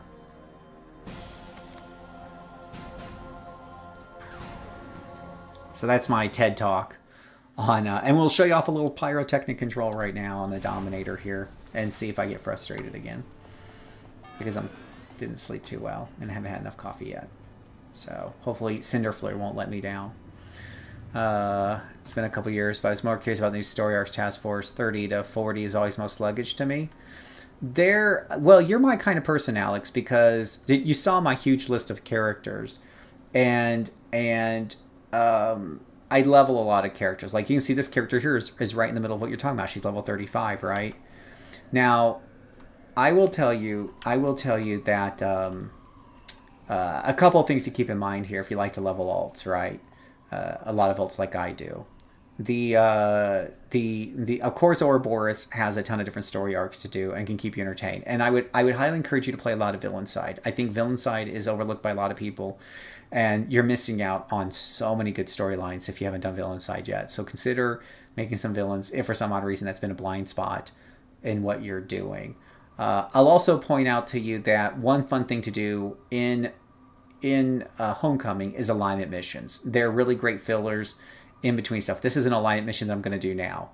Alignment missions, if you don't know, we're usually used to help you change from hero to villain or vigilante or whatever.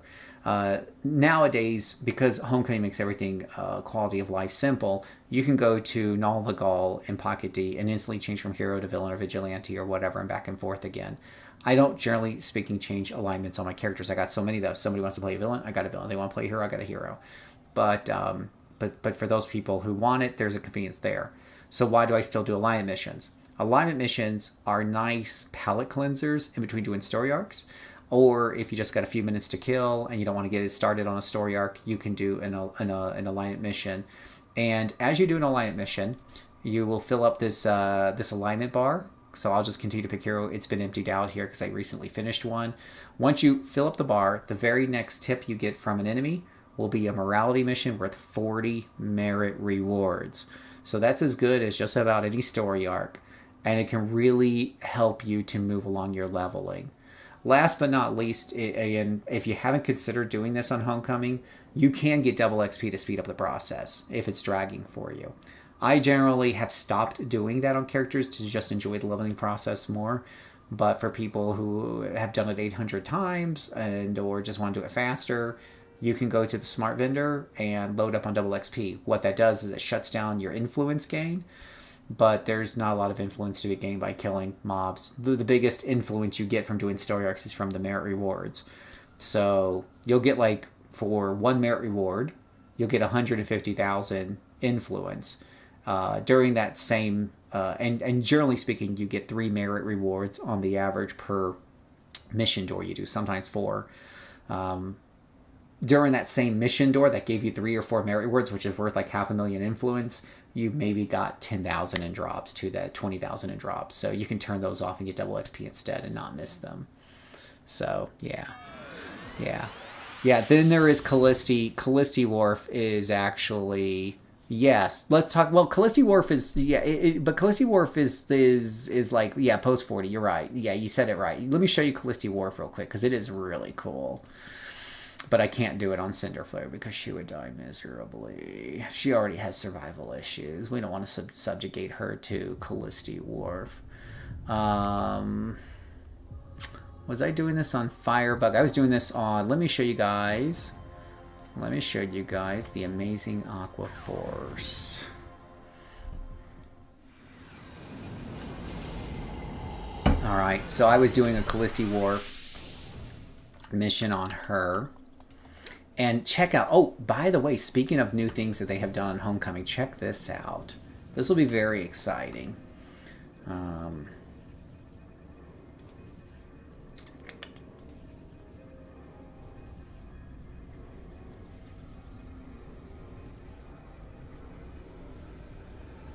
Wait for it. Boom.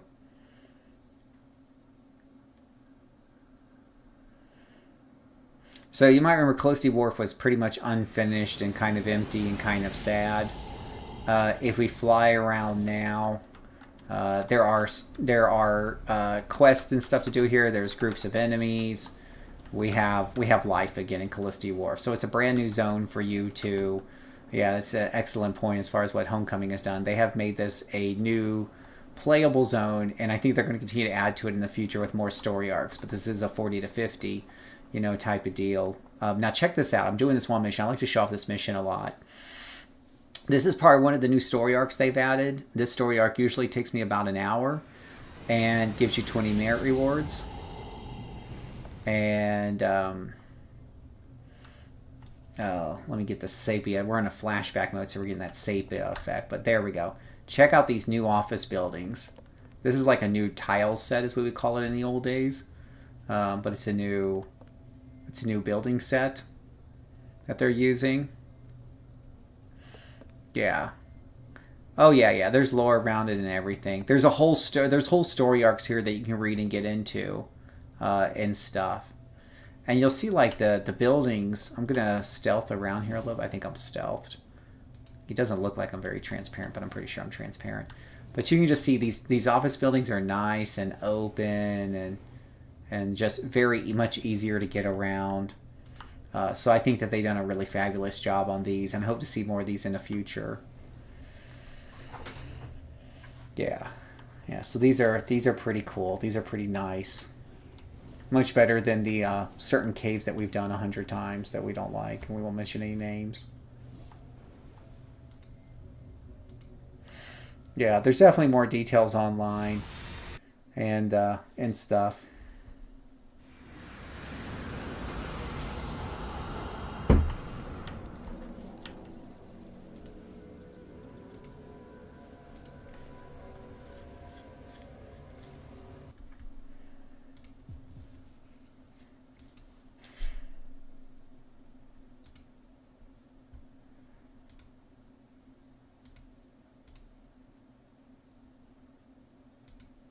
Let's see here.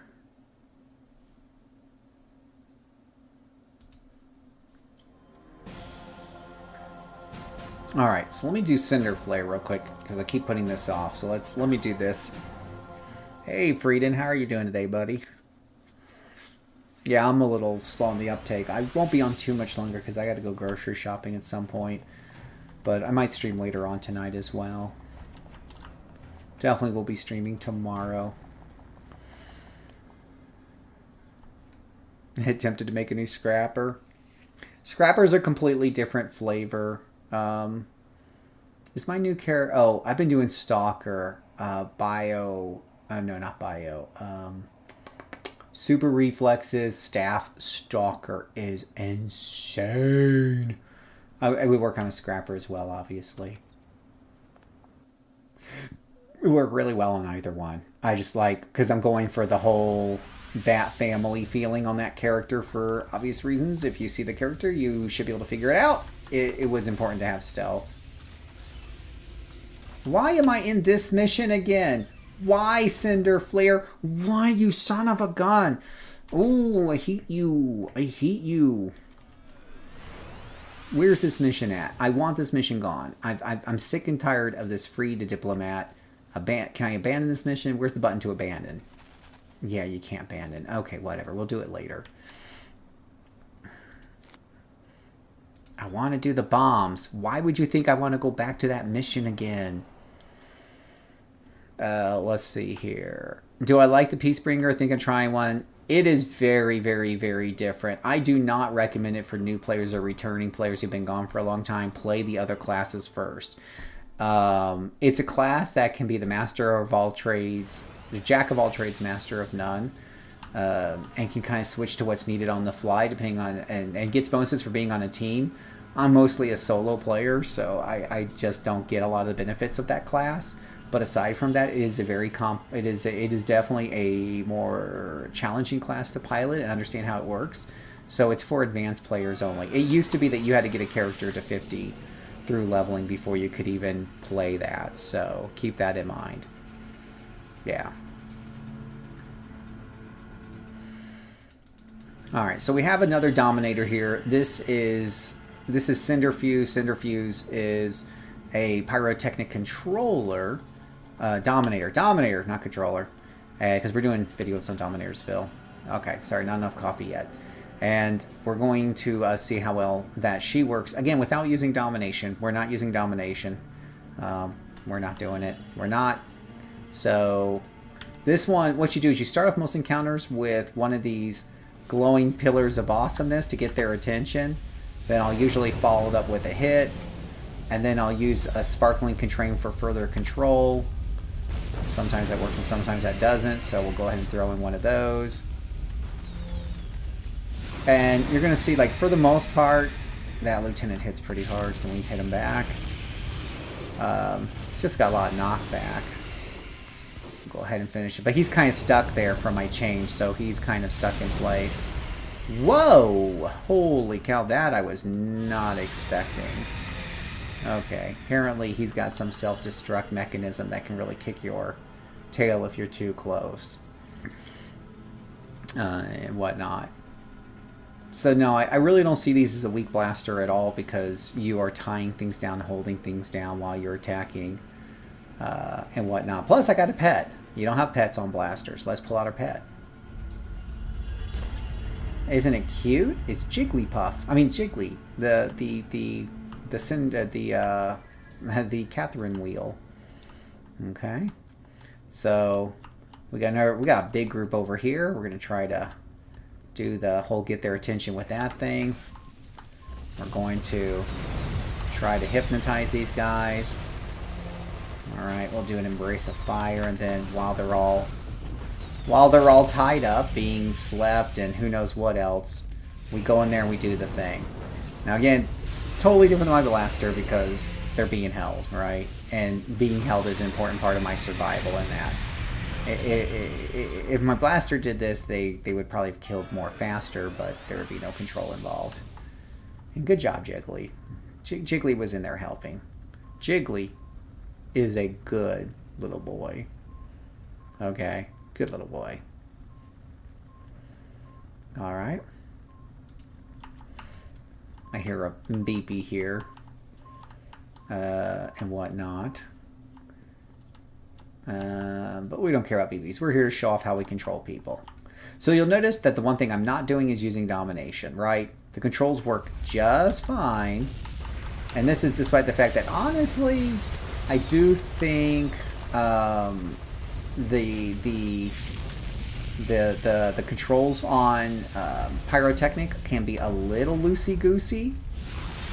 But you're going to find out that for the most part, I'm holding them just fine. They're taking a little siesta. Deep sleep is your friend, by the way. And we're just having our way with them, right? And we just melt them. And this is set to ×2. So one thing I can usually with Dominators, I can usually set them ×2. I do it especially if they have some decent AoE. Combustion is a really good AoE. It just has it's just strong DOT on it. It's hits, but it recharges pretty decently. So it's something that you can kind of spam and whatnot. We'll try to find one more pack to show off before we move on to the next character. Yeah, Jiggly is the pyrotechnic pet. I think it's called a Catherine Wheel. Now this looks like a pretty challenging group up ahead. We've got quite a few things here, plus a BB that's going to drive me crazy. So let's see if we can get rid of that first. We'll go ahead and get rid of that BB. All right, so we're going to go ahead and grab all their attention first with this thing right there.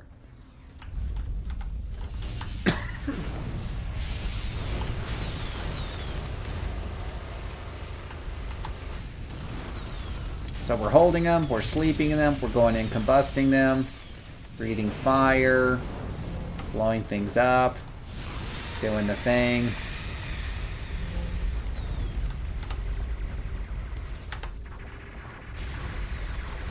And we're just doing a lot of holds. Now, generally speaking, I don't use, when I'm soloing, I don't use domination a lot. So that's why I'm kind of a little flabbergasted when people say, oh, Dominators just really aren't worth it if they don't have domination up. I just don't see that argument myself. I feel like maybe I'm missing something that everyone else knows. We can see combustion is up again. This fight's really kind of gone on long as we've drug in some extra groups here. But you can see here I wiped them all out without any issue by keeping them locked down with control powers. That is something I can't do on my blaster. In my blaster, that probably would have been a runaway situation right there. Particularly if my T9 was on cooldown, which, you know, the cooldown on T9 on blaster is pretty juicy, so it takes a lot and whatever have you. So there we go. And let's move on to the next one. It seems like I rest a lot. I don't know what you mean by rest a lot. You know, what's interesting is some people think if you rest at all, it's resting too much. I feel like that if you do a big... So first of all, I've got this set to ×2. And if there's two groups of 2 next to each other, that's going to drain most of my characters of endurance no matter how well they're built. But yeah, when you're at level 50 and you got super sets all over the place and you play a lot level 50, you're probably at a point to where you almost never have any endurance issues at all. So when you play like a low level again, it can be a little disjointed. But I don't feel like she's got a lot of endurance, not relative to any other level 30-ish that I'm playing.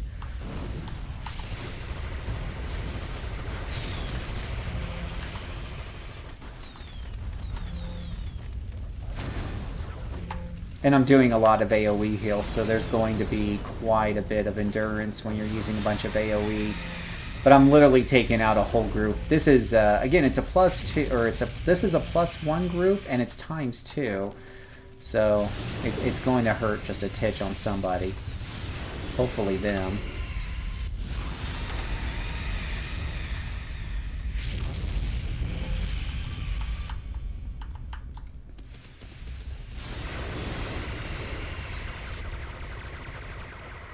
Yeah, they got a little away from me there. When you activate domination, yes, when you activate domination, fills your endurance bar, but I think honestly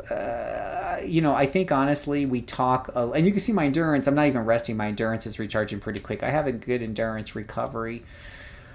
But I think we talk a little bit too much about permadom. Permadom is not easily obtained. Permadom requires a lot of money, and you need to have a really good build to get to permadom. It's not something that you can just get 3 slotted haste and you're good to go. So I don't like to talk about permadom as a positive thing a whole lot, because it's not something that most people who watch my channel are going to be able to attain in this lifetime. Okay, maybe not this lifetime, but it takes quite a bit to get to permadom. I think it actually requires superior sets, which are pretty expensive.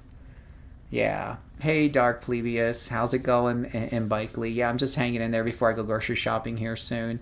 I decided to do an early morning stream because I woke up pretty early and I couldn't go back to sleep, and whatnot.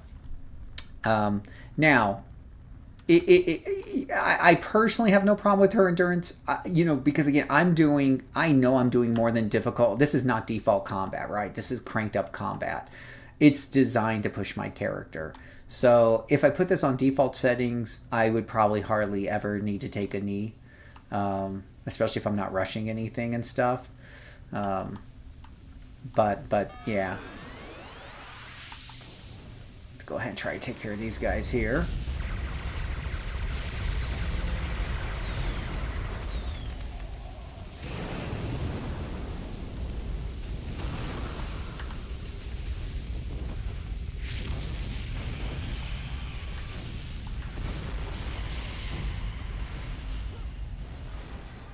All right, so that was just a 2-man group, which is what you normally see in normal default play. Just kind of an anomaly here because that 2 groups way over there and they didn't aggro. And I didn't go through my endurance too bad on that. Yeah, it takes some influence, right, in Bakley? I don't know the number off the top of my head, but if I had to guess, I would say it's probably at least 1 billion. You need superior sets to pull that off with the global recharge bonuses that Superior provides. The difference between a regular, recharge rate on a normal set and a superior set is often double, 5% instead of 10% global recharge and stuff. And you need a whole bunch of that to eventually hit permadom. So it's not something you accidentally waltz into at all. So I don't like to talk about it a lot. The question is, and that's why I'm kind of making this video about dominators again, because I feel like people are always kind of well, if you don't have permadom, then it's not worth playing, and it's what? I play these things without permadom all the time, and they're totally worth playing. And I had a bad pull there, so give me 1 second.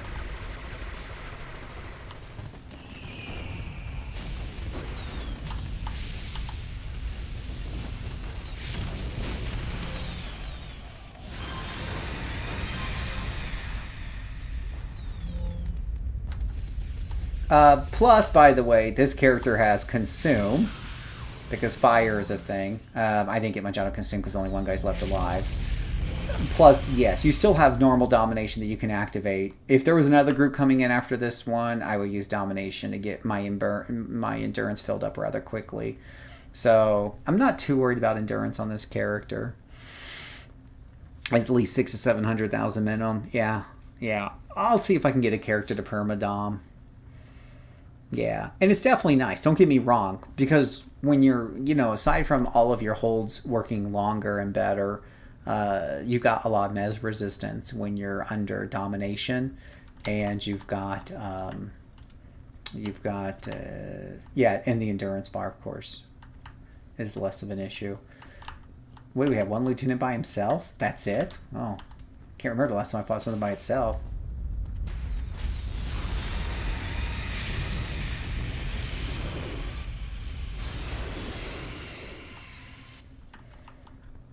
Yeah, but this is one of the new power sets. This one does play differently than most controller power sets I've played, so it takes a little getting used to.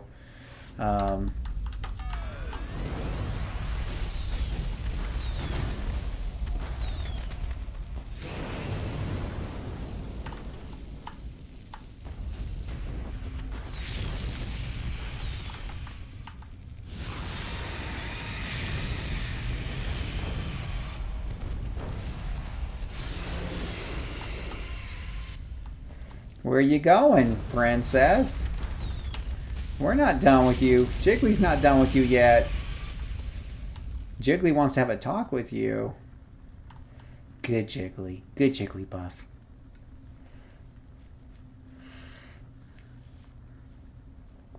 You're not backseating at all, Master. We're just having a conversation. We're just having a convo. I didn't think you're backseating.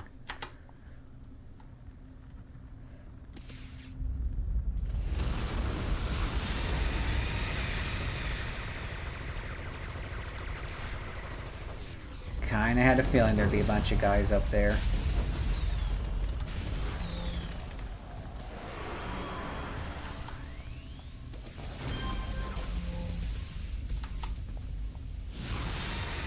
You missed. Well, that'll waste your endurance when you miss.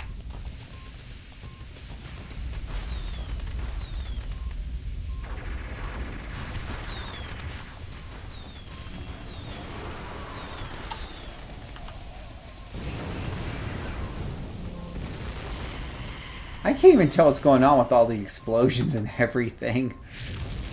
The knockback and everything. Yeah, I'm purposely not using domination, though, to prove a point that the class can be played pretty well without domination. I generally do most of my runs without domination until I get to the elite boss. I hate spamming it just because, number one, I don't want to rely on something that is on a very long cooldown like that. It should be a get out jail free card, and that's the way I treat it. If I get like super in trouble, then I will use it. But if I'm constantly doing it and spamming it, you know, for whatever reason, then on something that's on a really long cooldown like that, it kind of sounds like I'm setting myself up for failure.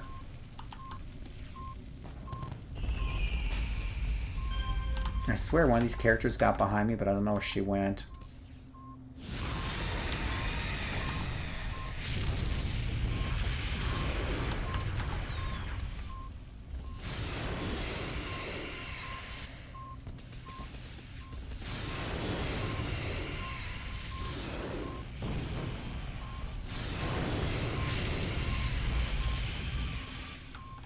Anything else alive, Catherine Wheel?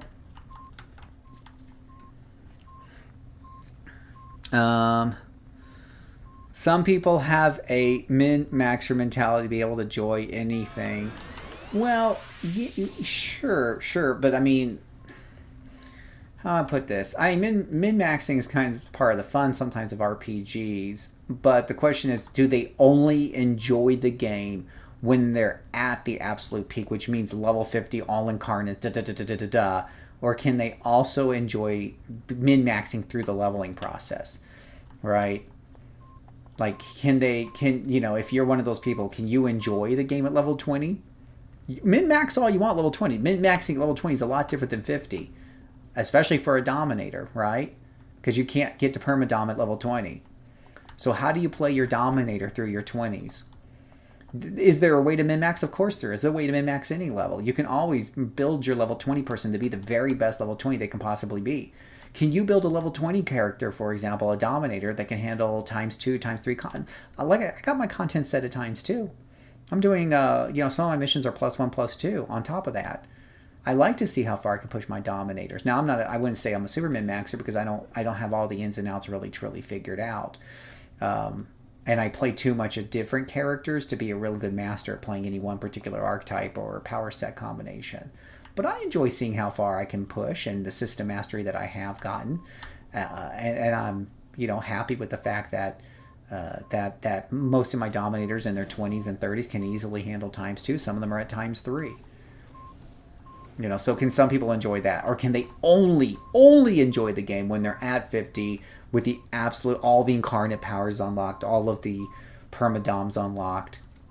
And that's up to you. You're right. That's totally subjective. Totally subjective. Yeah. And that mission's done. So Cinder Flare had no problem with that mission. Now we're going to go to the other mission and we're going to see me get my butt kicked. Because everything is like freaking immune to mezzes in that other mission. I hate this mission. Whoever came up with this mission needs to be shot. They invalidate my class.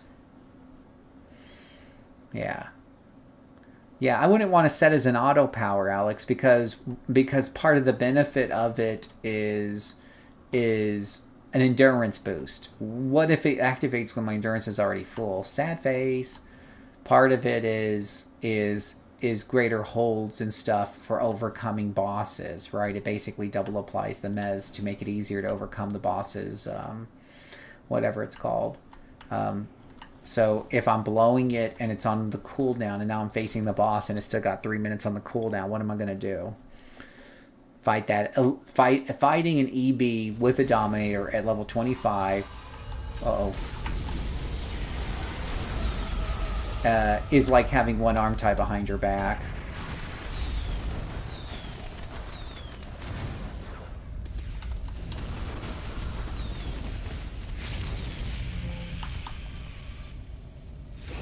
That was kind of funny. You come right in here and there's some people ready to greet you.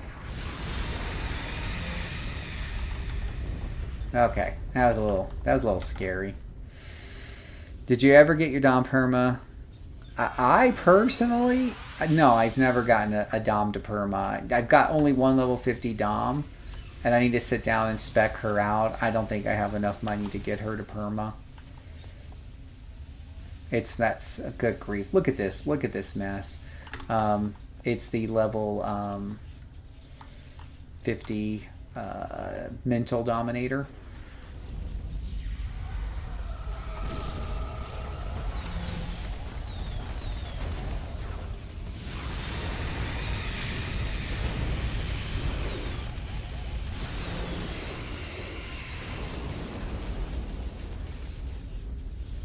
Yeah, who else wants some? I hate these things. They are pretty resistant to mezzes. Let's see here. That I never even think about when to use it. Wouldn't be the all time. That's Alex. That's the point of an RPG. And min-maxing sometimes is using the right powers at the right times. You silly goose. Isn't that the whole point of like the combat system, is using the right powers, positioning, using the right things at the right time? So that, isn't that part of min-maxing? I mean, min-maxing isn't just about having the good builds, right? It's also about knowing how to use those powers in the optimal order to get optimal efficiency and productivity out of them, right? Am I missing something there? Oh my gosh. Once you get to the Ageless Incarnate Power, you never need Dom to refill. In fact, you have 0 endurance issues. Yeah. Yeah. Yeah. What do you know about that? About Homecoming becoming legit? So, 2 years ago, in January of 2024, it was on the news. Homecoming received an official license from NCSoft to run as a private server, to run as a volunteer server under certain terms and conditions that were negotiated out between them and the Homecoming Volunteer Task Force. And so it was all over the news, and we saw a huge resurgence. I was one of the people who came back. I came back for 2 reasons. Number one, it was officially blessed by NCSoft. I will not play, generally speaking, I will not play on private servers that don't have permission from the owners, because there's always the possibility that the owners are going to come and shut them down, right? Now, technically, they can do that anyways, but that's always going to be in the small print, even if there's an agreement. But as I like to tell people, you're a lot less likely to kick the kids off your lawn if you gave them permission to be there to begin with, right? So I don't want to spend hundreds of hours doing videos and playing a game and putting my heart and soul into a game when it's at such high risk. Every game can be unplugged at any point in time, any live service game. That's the risk you take when you play a live service game, but it's much worse. Number 2, the Sentinel. Homecoming has the Sentinel, so that's what got me to come back. But yes, they got official permission 2 years ago. So they're an official server from NCSoft. And so there's numerous private servers you could play City of Heroes on. But in my humble opinion, Homecoming is the best because, number one, you're a lot less likely to ever have them shut down in the future. And number 2, they've done a wonderful job of maintaining the spirit of the original game with a lot of the changes that they've made. There's a lot of quality of life in there to make the game easier, more accessible, faster level, things like that. But when you look at like the better power sets or the new power sets, the new story arcs, the new era, Callisti Wharf being finished, it feels to me that they're taking what would have been you take the direction and momentum that the changes were going in live, up through Freedom and stuff, and it's like they continue to move in that direction overall. Not every single choice is a good one, Not every single choice they've done has moved in that direction, but I think overall it feels like to me that this is a natural progression of where the game might have gone, with a lot of extra quality of life added in that probably would have never been added in, because you generally don't speed up your MMOs and your leveling process through MMOs and stuff like that. So yeah. Yeah, it's 2026 already, boys and girls. So this is going to be a really tough fight up here. This is a really bad pull. You've got a group up here. You've got a group down here. And this is going to get ugly. So let's see if I get all pissy and run away like a screaming child. I probably should just eat at least one purple just to make life a little bit safer.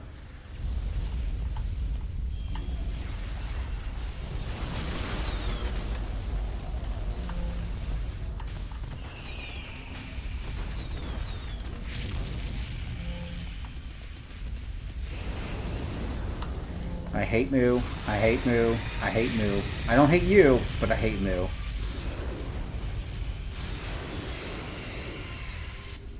Jiggly, do your job and kill that thing. Jiggly, kill it. Am I held? I sure am held. Woo. Okay, it didn't aggro that group up there, so that's good.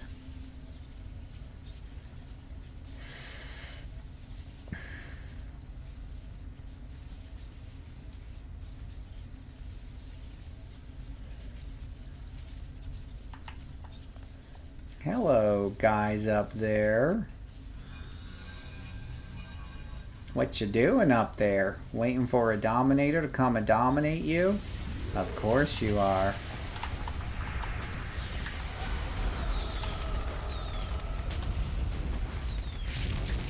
Yeah, forget I got an NPC to help now, so this will be a lot easier.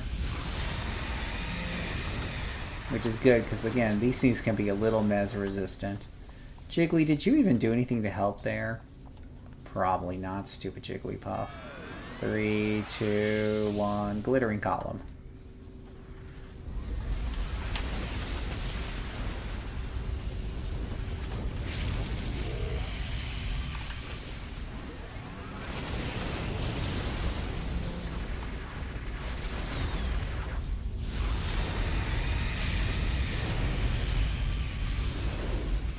Hot tip found.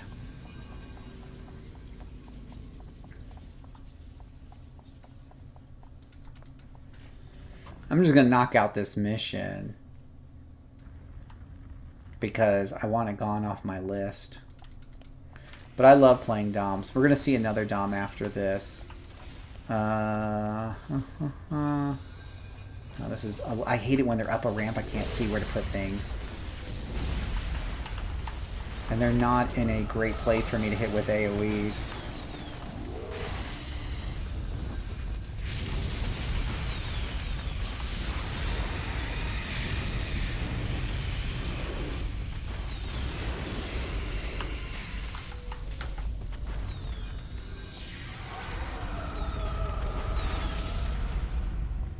Uh-oh, that hurt.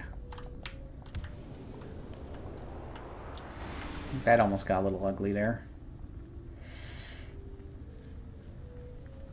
Yeah, you get into these Dominators. This is why I gave them like a B-, right? Like, they end up spending half their time in powers controlling things when things like Sentinels and Brutes would just go in and kill them quickly. But I find it my second favorite class to play because it does require you to think to, get the most out of them. And it is very satisfying when you can just hold down a group of mobs, keep them all fascinated, look at the pretty light. Isn't it cute? Don't you want to touch it?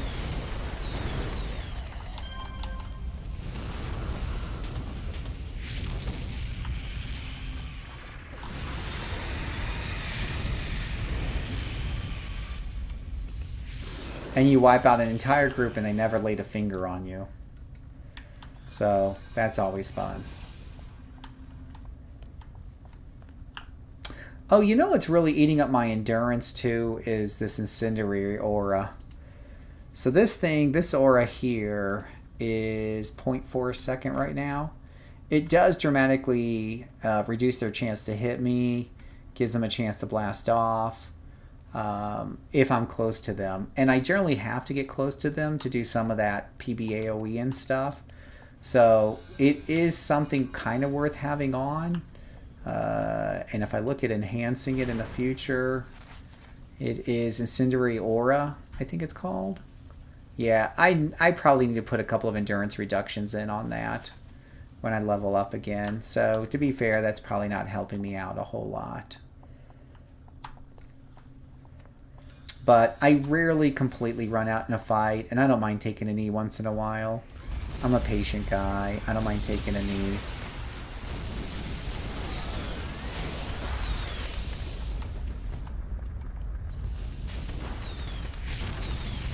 So you can see like my aura is, because I have to get in close to do that PBAOE, so that aura is helping to protect me because it's lowering their chance to hit theoretically.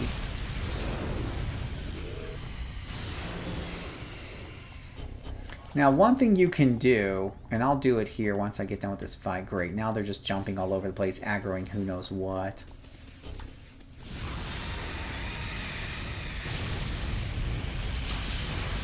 I can't even tell what's going on. I'm being shot at. What the hell is shooting me? Rude things. Oh, no. What are you doing here? You're not welcome here. This is my safe place. Okay, anything else? Oh gosh, we got another one over there.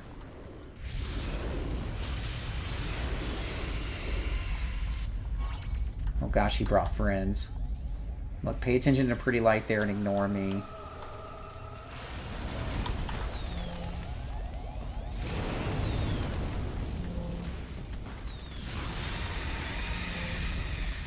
Finish him off, Catherine Wheel.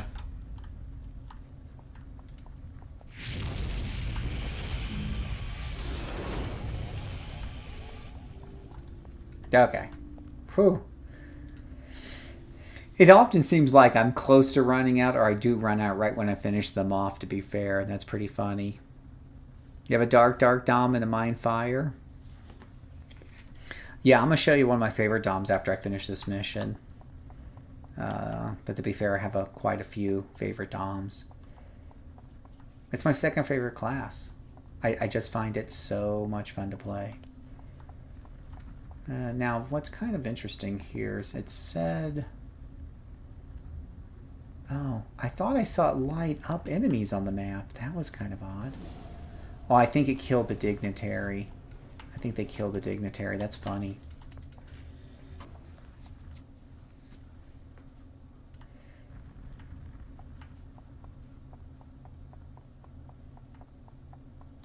Oh gosh, it's the party floor. Well, we do love the party floor, don't we?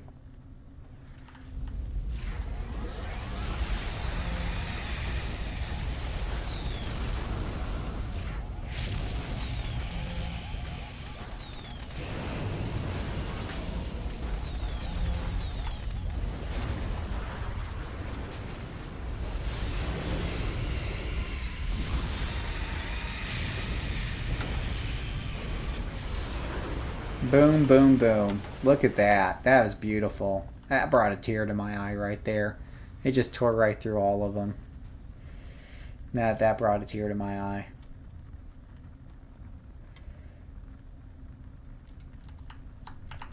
That's what I'm saying. Like, when you play a Dom well, I don't know. I just find it so satisfying. I could go in there with a Brute and tear all those guys up and probably not break too much of a sweat.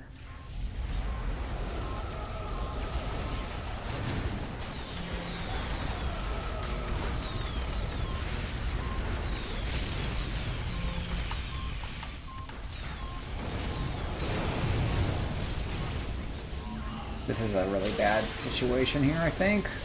And I'm down.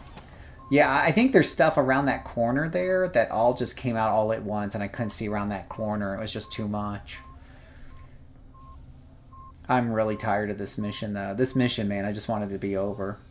And he's not going to leave me, is he? So I can't resurrect right here. He's just going to stand right here and be that guy. He's just going to be that guy. Let's see here.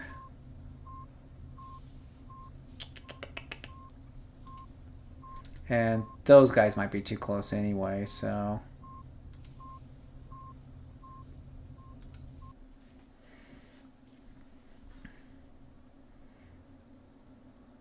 probably should have tried pulling them back instead.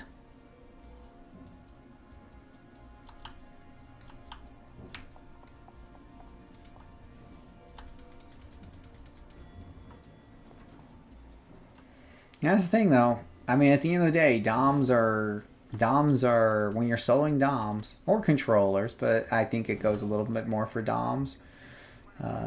You just got to be really careful, and if you're not really careful, especially when you crank up the difficulty like I have, you're going to be in a little bit of trouble sometimes when you're not careful. Especially when you're fighting against things that are mez resistance like those guys. I tell you what, one of the hardest things I'd done in the land of soloing was soloing that mental dominator through villain story arcs, where you're fighting arachnos doodads like this non-stop. There is a palpable difference when you're soloing, and you saw it here in the 2 missions that I've done, right? When I was soloing against whatever those were, family or whatever they were, humans, regular humans, my control powers worked much better. Here, they're much more hit or miss because these things have some sort of nasty-ass mez resistance. It's just a little frustrating. That's one of the things that City of Heroes does differently than most MMOs. In World of Warcraft, for example, there's no such things as enemies with fire resistance, right? Because they don't want to invalidate your Fire Wizard character. So they didn't do fire resistance. You know, they might have a little bit, but nothing big that's going to shut down your fire mage. But City of Heroes has no problem saying, oh, you picked the Dominator? Yeah, here's a whole bunch of enemies that are just pretty strong against mez. Oh, come on. Give me a break. Yeah, that felt great. Alright. We got a whole bunch of mess over there. We know that. We know there's a whole bunch around the corner there. So this is going to be a rough pull no matter what. Go ahead and need a couple of those just to be on the safe side. I'm going to pull them back with a sniper blow here. What the hell? Come on, do it. Alright, we're definitely going to pull back now. What the heck? Seriously? Get your candy butts over here and stop cheating. It's kind of hard to see with Jigglypuff in the way.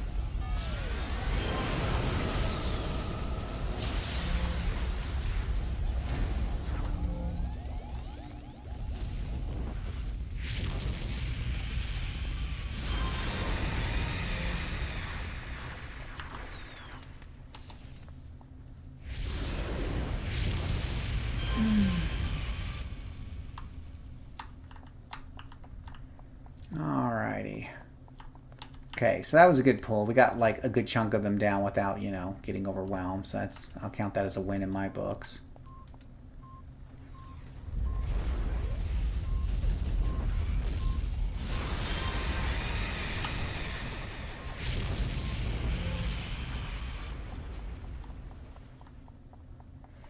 Pull him back, Jiggly. Pull him back.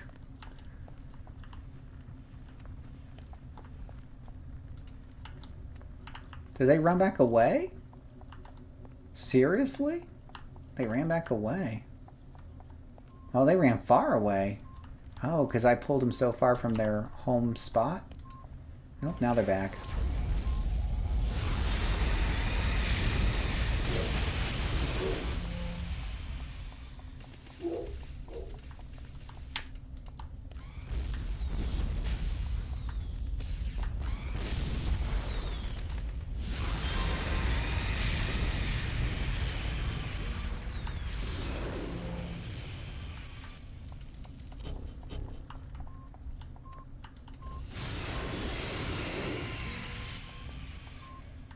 Now hopefully that's everything and nothing's going to come out and surprise me.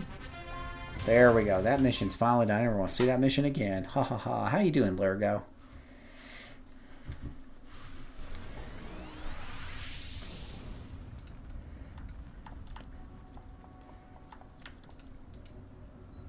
Yeah, those were tough. Those were tough. When you're fighting against Arachnos doodads like that, you know, you're in for a little bit of a time as a Dom. Most Doms, anyways. I'll be right back.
Whew.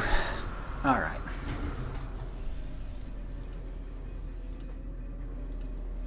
Let's do another Dominator, right? Since we're on the subject of Doms.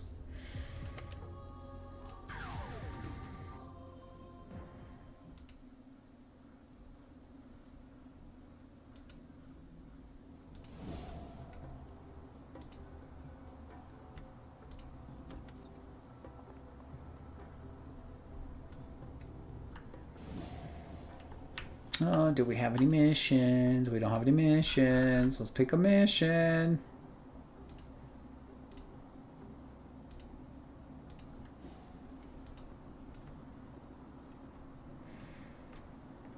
Wow. You almost can't get any further in Atlas Park than a mission all the way over there in that corner.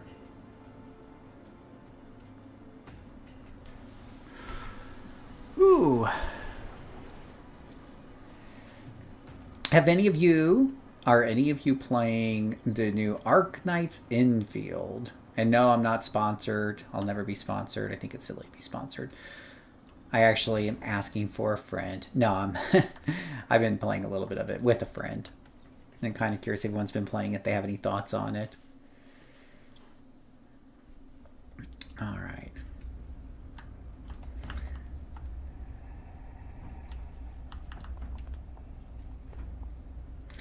Is this mission not set for ×2? Oh, this one's not set for ×2. I wonder if I should set this one for ×2. It does make life more interesting when I set it for ×2, to be honest.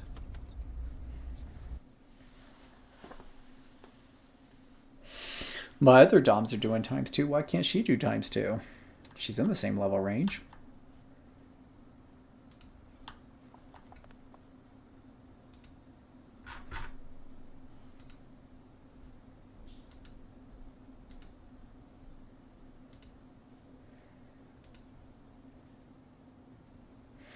Set difficulty.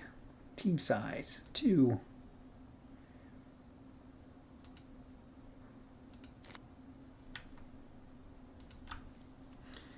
What kind of game is it? It's kind of an action RPG, but what's interesting is that it has a strong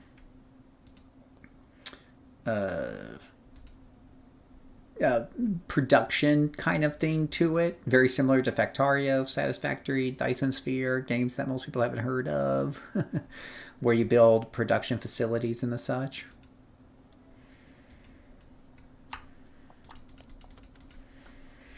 It is also, wait for it, here comes the dreaded words, free to play. But it is very, very, very, very pretty too. A lot of the ones lately have been kind of pretty, like Genshin Impact and whatever have you. But what got me interested more or less was the, you know, was the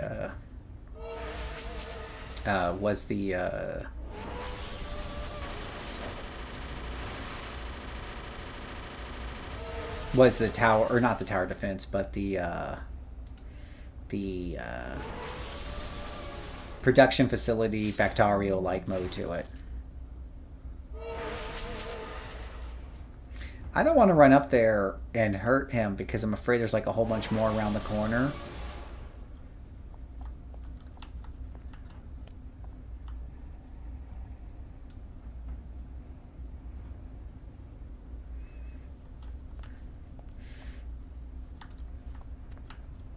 Oh gosh. Really? That's it? Just one guy way over here?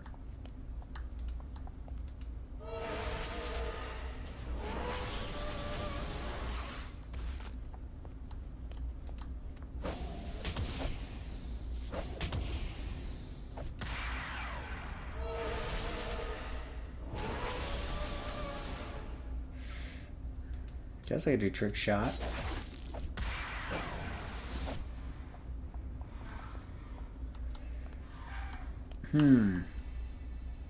Ah! Where did you come from? You were back there a second ago. Ouch.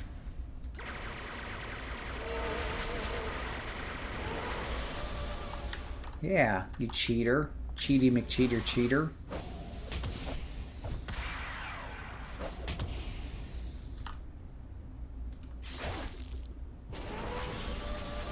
Oh gosh, that was a weird mission. You only had to beat up 3 guys. I think Fortnite has a good aesthetic for a City of Heroes game. They took a lot of Marvel characters and they look great in that engine. Alex, I agree with you. I absolutely agree with you.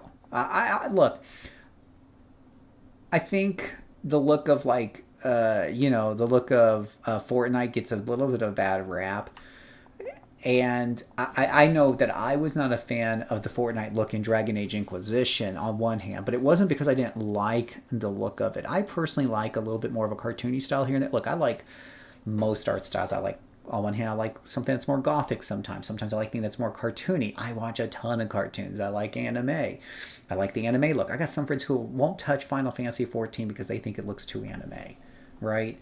Like, no. As long as it's well done, I like almost anything. The only thing I really don't like are some of the, like, Ren and Stimpy look, where it looks totally kind of cartoony, Looney Tune crazy.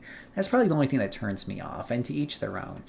But I like I think the Fortnite look is nice, clean, crisp. It looks like it could definitely be a good thing for like a City of Heroes game that doesn't take itself too seriously. City of Heroes is not a super dark, serious type of game, right? It's not a true contender for like a Batman story that's a more serious, gritty tone or anything along those lines. It's a little bit closer to Batman 67, with the Batman, It's more along those lines. So yeah, I think a City of Heroes or a Fortnite, kind of engine to it wouldn't be the worst thing in the world to try out and see how it looks. I'd at least like to see it before I got all, But I don't want to see a Fortnite look in something like a Dragon Age game. That doesn't fit. That totally does not fit. And whatever have you. Are you by yourself, Pumpkin?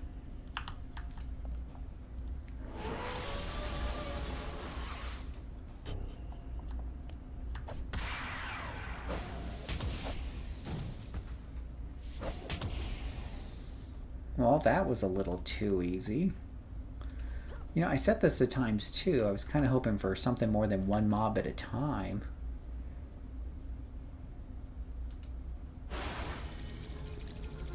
I like how she thinks really hard about those stars.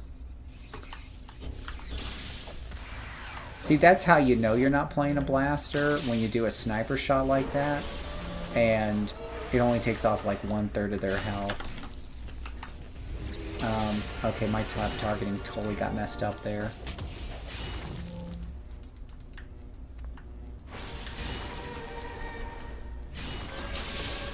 Oh, son of a bitch. Come on.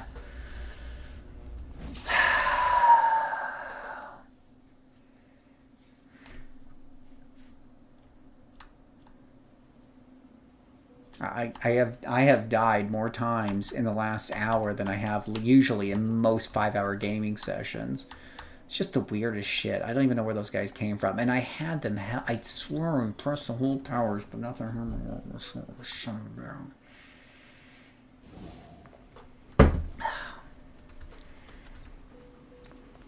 Okay. Yeah, there's no reason why they should have beat me there.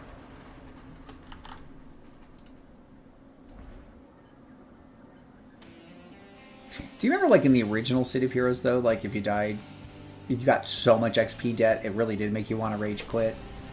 And heaven forbid you, like, had a couple of deaths in a row, and you'd have, like, half a level of dead XP or more. Ugh. It is the streamer curse, KFC. Like, if I'm just, like, playing by myself and, you know, whatever, I'd hardly ever die. And then now that you're streaming in front of the millions and millions of YouTube viewers, it's like, dang, left and right, left and right, left and right, left and right. And I haven't started recording yet. I was making a video.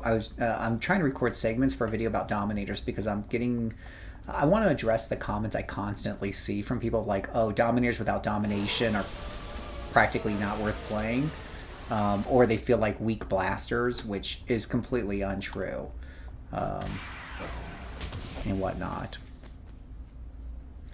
I try to use inspirations. I did use one inspiration down there. I didn't blow all the gaskets on that one, Cedric, because I didn't think that they were going to be able to counterattack me after using 2 of my AoE hold powers. The problem was positioning. Part of it was positioning, and or they resisted me. They resisted my powers. This whole thing with all the fucking trash in the way, you can't see shit, right? Which is not helping my case. As a Dominator, you need to plan your angle of attack, especially when you have cone powers. You need to plan your angle of attack on these guys and have a lay of the land. So it doesn't help when things are hiding behind shiz. And like that guy right there, see? I almost didn't see him. So I started attacking this guy. This one attacks me from behind. Nothing will kill a Dom faster than somebody you don't know is there. See, now I just take him out of the equation by... Whoa, gosh. Well, I was going to say take him out by confusing him, but apparently he is very resistant to confusion.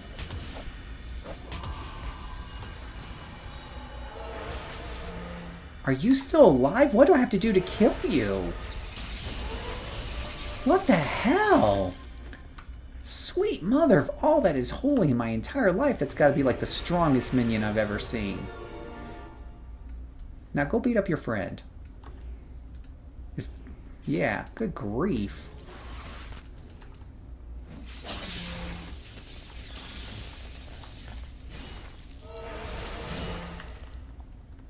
Yeah, that was insane.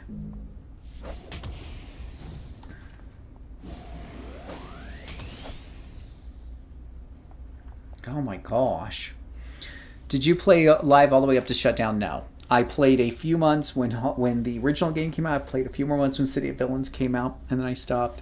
The leveling was too slow. I don't like it. To be honest, I'm not much of your hardcore MMO player. That's why, this channel, I always say I'm a casual player. I mostly play solo, and I don't like grouping with lots of people. I'm just not your target MMO person. When World of Warcraft came out, I played it for 4 months, and I was out. I got lots of MMO stories.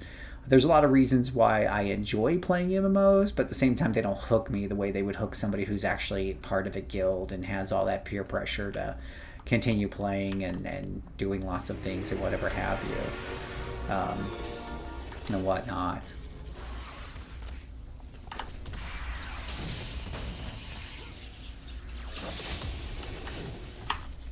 Whoa. Okay, this is not... Whoa, whoa, whoa, whoa, whoa, whoa, whoa. Confusion, confusion, confusion.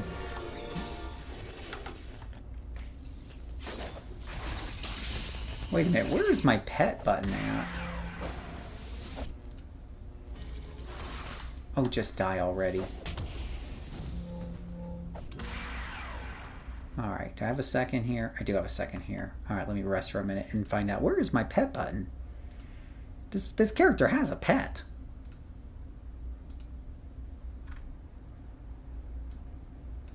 Oh, it's over here. I don't know why I put the pet button. Okay, let's see what you're saying.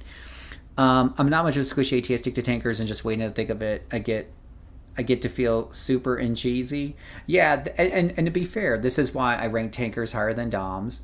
I rank brutes, of course, way higher on the solo list. I love playing doms because they reward intelligent, careful play. It's my second favorite AT. Current frustrations at weird placement notwithstanding. But yeah, you just have to be very careful. And when you do it carefully, you feel so powerful, right? Like these guys won't even touch me, right? They're going to sit there and beat the crap out of each other the way nature intended. You know, this is like what you would say. So this is on, you know, on standard difficulty, I hardly ever die. Oh gosh, he just got back up because of course he did. I hardly ever die because it's just, there's, you know, you have so many ways to lock these guys down. Unless you're fighting against something that's mez resistance, there's just no reason to have a whole lot of problems. But on I purposely set my difficulties a little high, and you just have to be more careful as a dom, right? You just have to, you carefully, usually with a melee character, it's just waiting in there, hitting buttons, and it's either you survive or you don't. Or maybe you have to blow a bunch of inspirations last minute, whatever. With doms, it's all, and controllers, it's all, and blasters, when you're selling blasters, it's all about careful planning and positioning, particularly with cone powers. You just need to make sure that that you plan out this, like right here. This group is a little weird, right? So we've got 3 guys that are clumped together, and you got 1 guy by himself way in the back, right? So what's the right play here? Because an AoE hold is probably not going to hit that guy in the back there, right? So what we're going to try to do is confuse him. Now we know confusion doesn't start combat. I'm going to try to take advantage of my stealth here and confuse the one in the back. And that way he's not a wild card. Let him start getting their attention. They did see me here, that's okay, as long as that one in the back isn't going to create too much of a problem here. And we'll do some AoE holds on these guys here. We do have a newcomer right there, so we need to get a hold of him and get him under control. And we've got him confused now. Probably doesn't hurt to use a little inspiration or two because things got kind of ugly there, but that's going to happen from time to time. Did I not bring up my pet yet? Stupid me. Bring out your damn pet, Phil. Now we've got them all under control. Now we can kind of start doing the damage. And we're just going to tear through them while they're completely helpless. And now we're being knocked down again because they broke... Oh, come on. Oh, for the love of Pete, give me 1 second. I will deal with you if you give me a second. Yeesh. Good grief, he was comboing me. Knock me down, hold me, stun me, and then drain my endurance with those electric attacks. That was him basically playing like a player right there. But we got through it. I did have to use some inspirations on that, though. Yeah. So Homecoming has made you enjoy COH a lot more than you did back on live. 112%, Alex. 112%. Because they've made classes a lot more soloable. And at this point in the game, I didn't know a lot of the freedom changes and stuff. So it's a combination of the freedom and the Homecoming changes and some of the other changes. But the fact I can do any story arc, any difficulty I want. I can solo, I can duo, I can trio, I can... You know, I have all that, and plus all the quality life, teleport to missions, teleport back and forth, things like that. It is much, much, much more friendlier for me. Yeah. Yeah. So basically, Homecoming's made you enjoy COH a lot more than they did. Yes. Tankers for a good while. Brutes are great, but a tad too squishy. I find that tankers kill too slowly, though, through the leveling process, with a few exceptions, and whatever have you, right? So let me just show you guys. Well, let me go to Ouroboros first. Let's do a little test we call how many licks does it take to get the center Tootsie Pop. I'll never understand why people would ever put tankers above brutes for soloing, and I'll tell you why. Now, I've got a couple of tankers that are somewhat meta. Okay, I've asked the audience what kind of tankers to do, and so you've got like Bio Armor's a really good one, or Bio Staff. Ice spines. Now this may not be super meta, but I made electric sonic melee because it's the new power set, and it actually is working pretty good overall. right? But this is one of my favorite tankers right here that I do enjoy playing. I do enjoy. But I can't say I enjoy this as much as a brute because the killing is much slower than a brute, right? So let's see, we got to go to Steel Canyon. It's a multi-step there.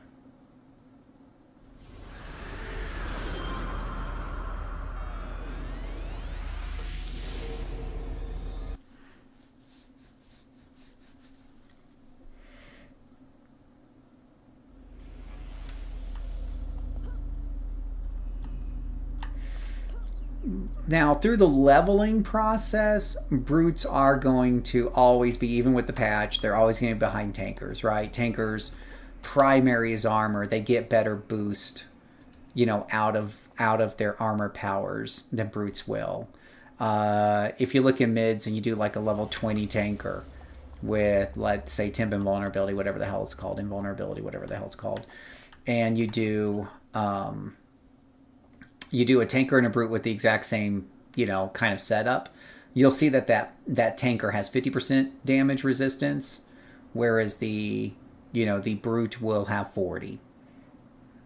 So they are getting a little bit of a boost, but I don't think it's going to be something that doesn't, you know, suddenly just makes them, you know, equal or anything close like that.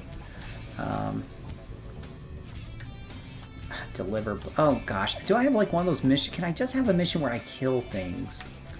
Of course not. Okay, we can kill things in the street here. Okay, so we got this nice little group right here, right? And whatever have you. We're talking like a level 15 character, and you know, there's the enhancements, right?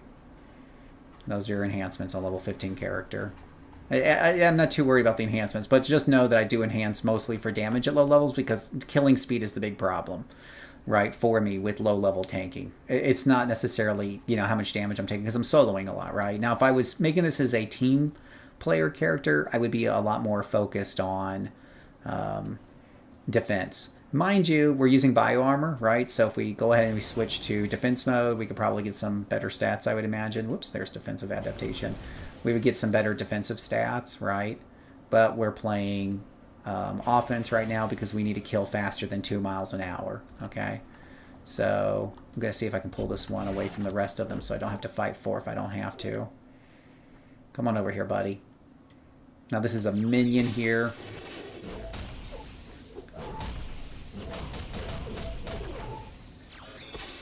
No, we seem to have got his butt. What the hell? What are these weird circle of thorns? Where did you guys even come from?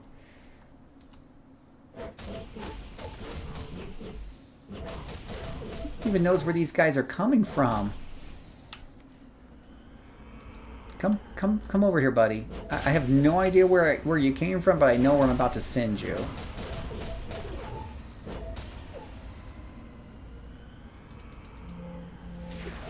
Alright, you're dead. Oh, great. Now I level up. Sweet Mother of Mercy. Now I'm stuck with enhancements for a minute. Normally, that's great. Inspirations for a minute. I'm just like, but I just want to kill things and show something, and I can't. I can't have a clean test if I'm hopped up on super high inspirations for a minute. Now I'm just going to kill these things because I'm frustrated. Now you can see, even though I've got inspirations up, and I'm using offensive armor, offensive bioarmor, you can see how many hits it's taken me to kill this lieutenant, right?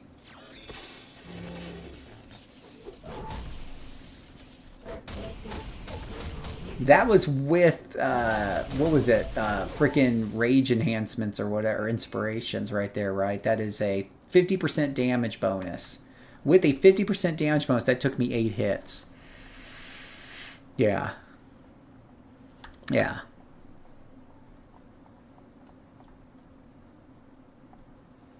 No, Cedric, that's not, no, because powers in your primary set will always have better percentages than powers in a secondary set. There is, you're missing a piece of the puzzle there. I've done several of these builds side by side. There's like a 10% difference. There's a 10% difference. Well, what would you suggest other than staff? Staff is one of the meta suggestions that was given to me by the community when I pointed out how slow these guys are to solo, right? They are just, tankers are slow soloers. They just are. God bless their hearts. They'll survive anything. But it's like watching paint dry. Now, this is actually, honestly, I do enjoy this because it may not have the best single person target. Maybe that goes to super strength or whatever have you. But because a lot of the early attacks that you're getting are AoE, I was able to get through those 3 minions in somewhat decent time. This is definitely a lot better than some of the other, like, martial arts tanker that I did was really bad. I really got bored while I was fighting things with martial arts. I like I got it on my Dominator. I like martial arts as an idea, and the way some of the animation works out. But yeah, with you do get these nice AoEs early on with staff. I don't personally feel that staff is weak, but it may not be the best single target. Sure, I can certainly concede that. Yeah. Have I tried super strength? Not on a tank. Well, no, not on a tanker. I have it on a brute. I have 3 tankers right now, and well, 4 if you count the martial arts I threw in the trash. But I still have that martial arts character. So on tanker, I have martial arts. I have sonic melee, and I have spines and staff. Yeah. Yep.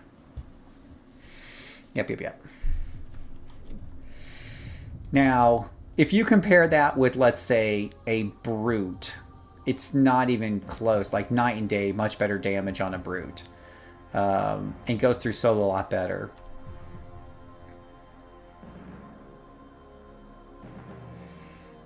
You don't diminish my experience just because we disagree. But explain to me what you mean by building it right. Because I've already taken a lot of advice in building these characters. And so you're telling me that people have been giving me bad advice. You're more than welcome to offer counter advice.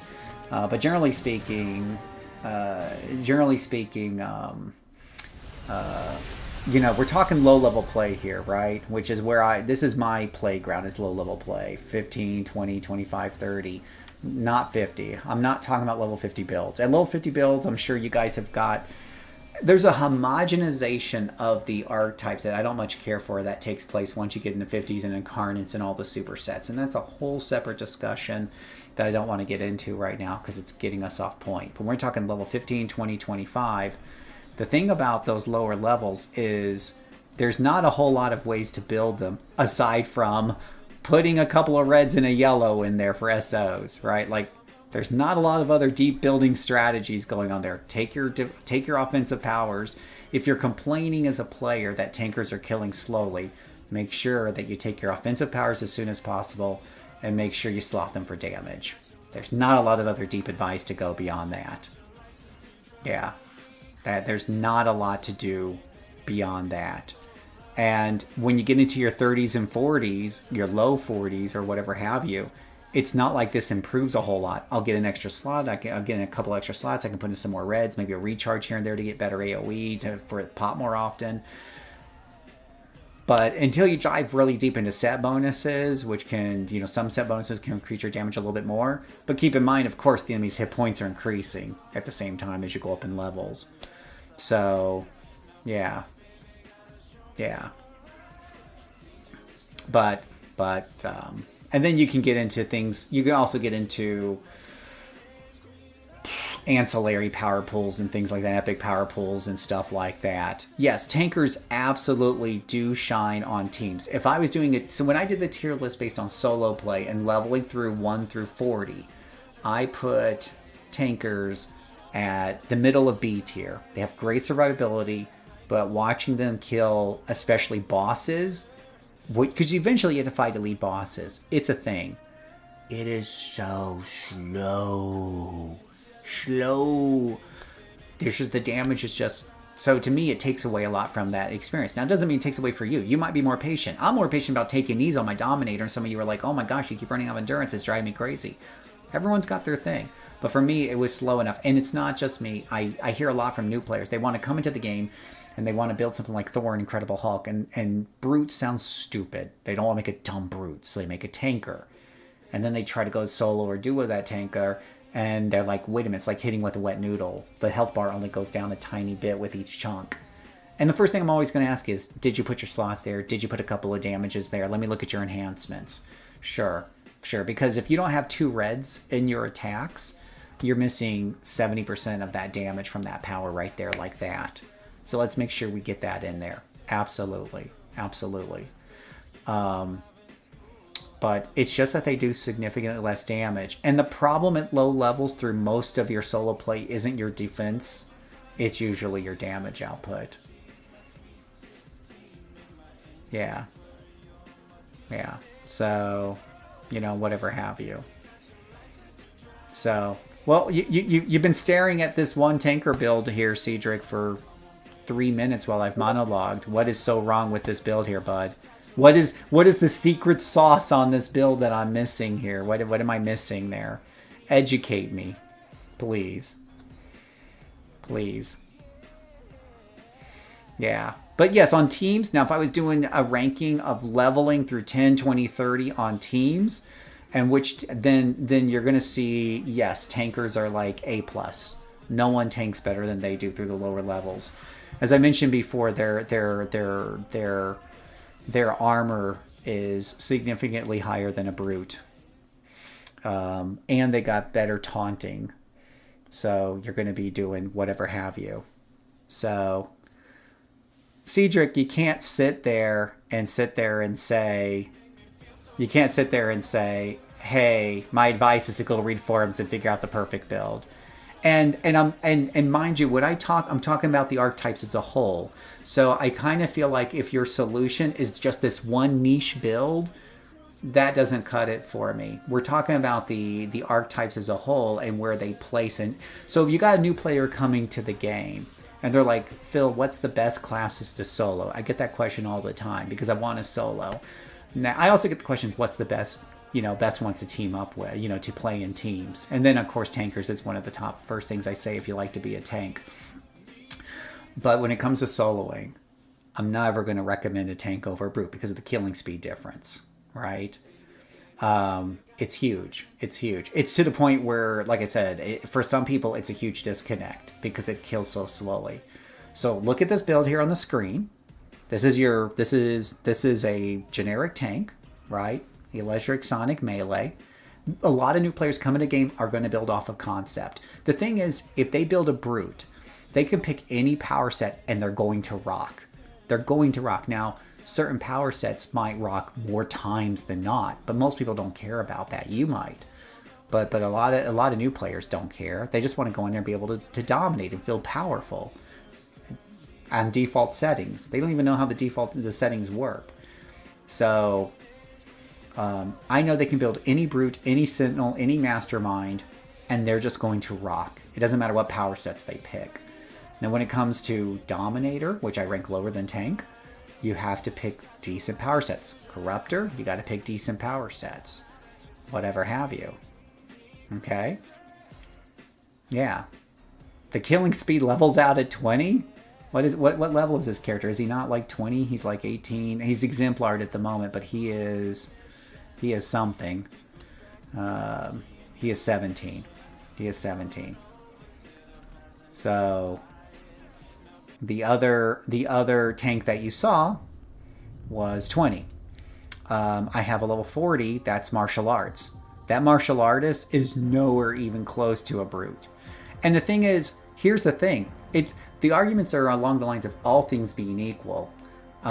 If I build a brute with just SOs and no fancier build advice than put damage SOs in your attack powers, make sure you have 2 or 3 in every attack power with some accuracy. That's the only advice I have to give somebody on a brute. At level 40, they are kicking ass. On a tanker, they're giving that ass a little love tap, a little shove. But you're, definitely never going to be able to convince me that on the whole, with all things being equal, for the average player, that the killing speed on a tanker evens out with a brute by 20. No. No. No, no, no, no, no. Not outside of very specific builds and build advice. If I take a tanker and a brute and I just put, at level 20, I put 2 damaging SOs and accuracy on all their attack powers, there's a huge difference in killing power between the two. Absolutely. Though I like my little tiny tank. He's pretty fun. He's pretty cute. He's tiny. He's evil. He's a little ball of tanking evil. He is tiny tank. This one was level 19, and this is one of my favorite characters to play. I love this character, but her killing speed's nowhere close to, let's say, Slice and Shock. Okay, this is not exactly a well thought out character in terms of names and looks, but, you know, yeah,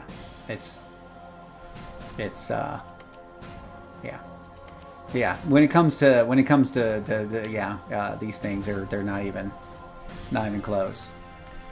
Well, Cedric, you're kind of throwing a lot of things out there, but you have yet to tell me exactly. I'm showing you my build. I'm showing you my quote-unquote build, and I say that with air quotes because we're talking like level 20. Oh wait, we got some friends right here. Let me take care of these guys real quick. Come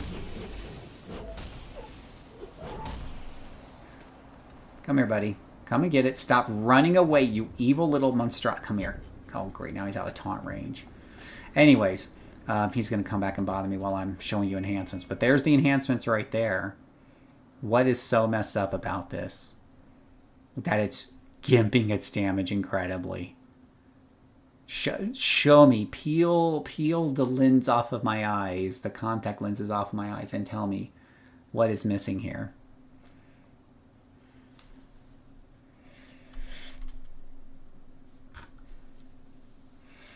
Other than the fact that, yes, I put 2 extra things in Mighty Leap that could give me a little bit more damage somewhere else, obviously. Because I like to travel quickly. Here's that guy back again.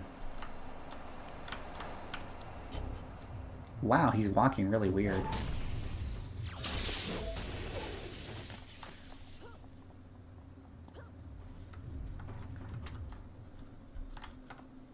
Oh. There's some level 19s when I'm exemplar to 15. That's never good.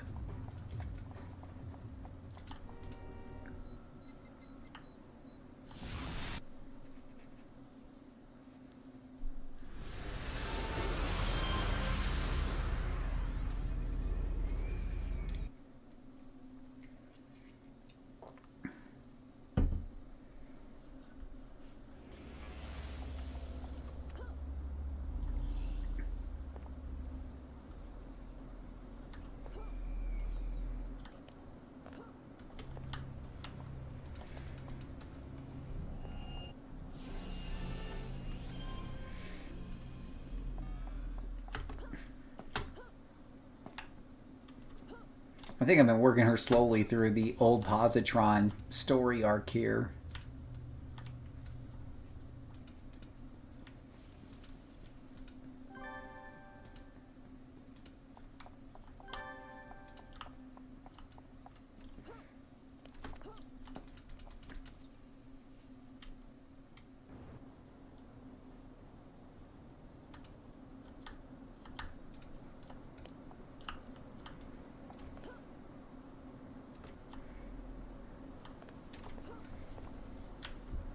Hey, Miss Liberty.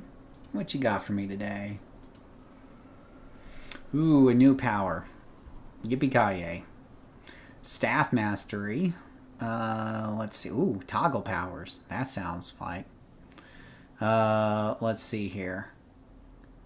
But Cedric, I think you're missing the point of my argument, right? So I'm saying overall, as a whole, tankers are a lot lower on the solo viability chart or fun chart or whatever you want to call it.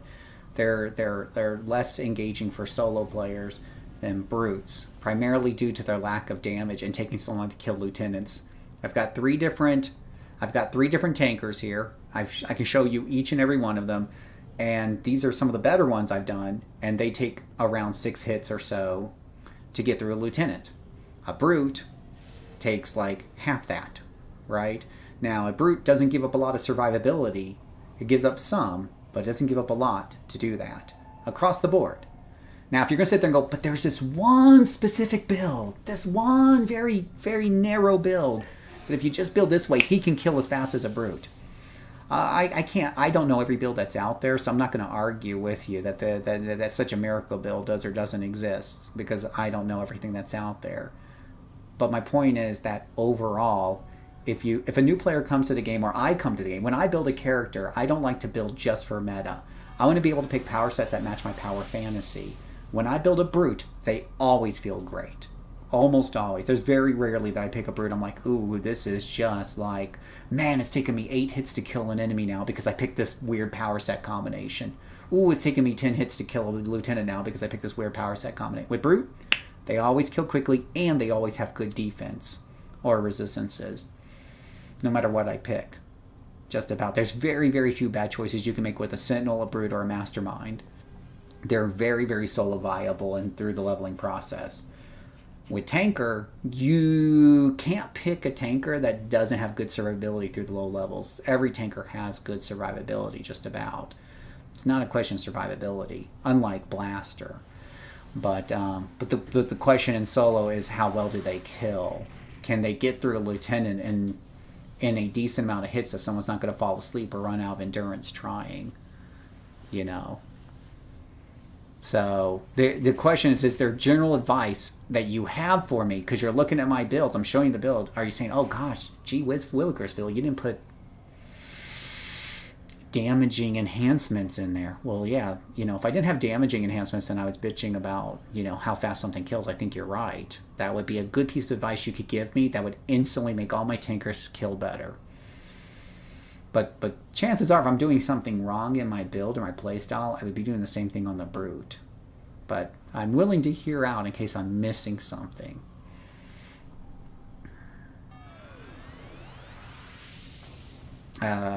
So Staff Mastery gives you formula by each of these titles, build up level of progression, grants you short stacking debuffs. Each buff's unique. Perfection can be released by executing Eye of the Storm or Smite. When any of these attacks are empowered perfection, they have additional effects unique to each form. See additional forms for things. Lowering the resistance to damage. While active, evolving RO will grant you a small amount of damage resistance. And then this is what? I like how each of these powers have like a paragraph that's going off the page here.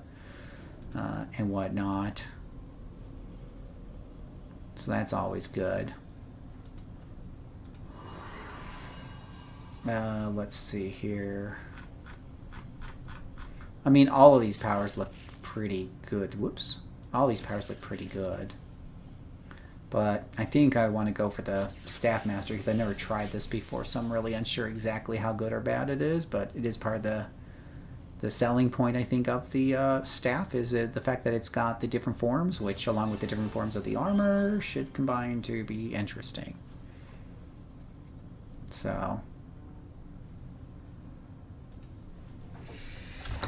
yeah, I will say, I think that if you're telling me there's a build that's more tanky than the tanky builds I'm already tanking with, that necessarily doesn't interest me. It doesn't necessarily interest me because my problem with my tankers aren't that they're dying too quick.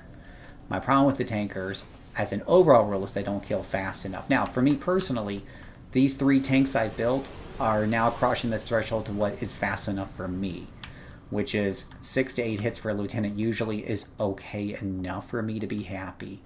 But it's still pretty weak compared to Brute, Sentinel, Blaster, and the such.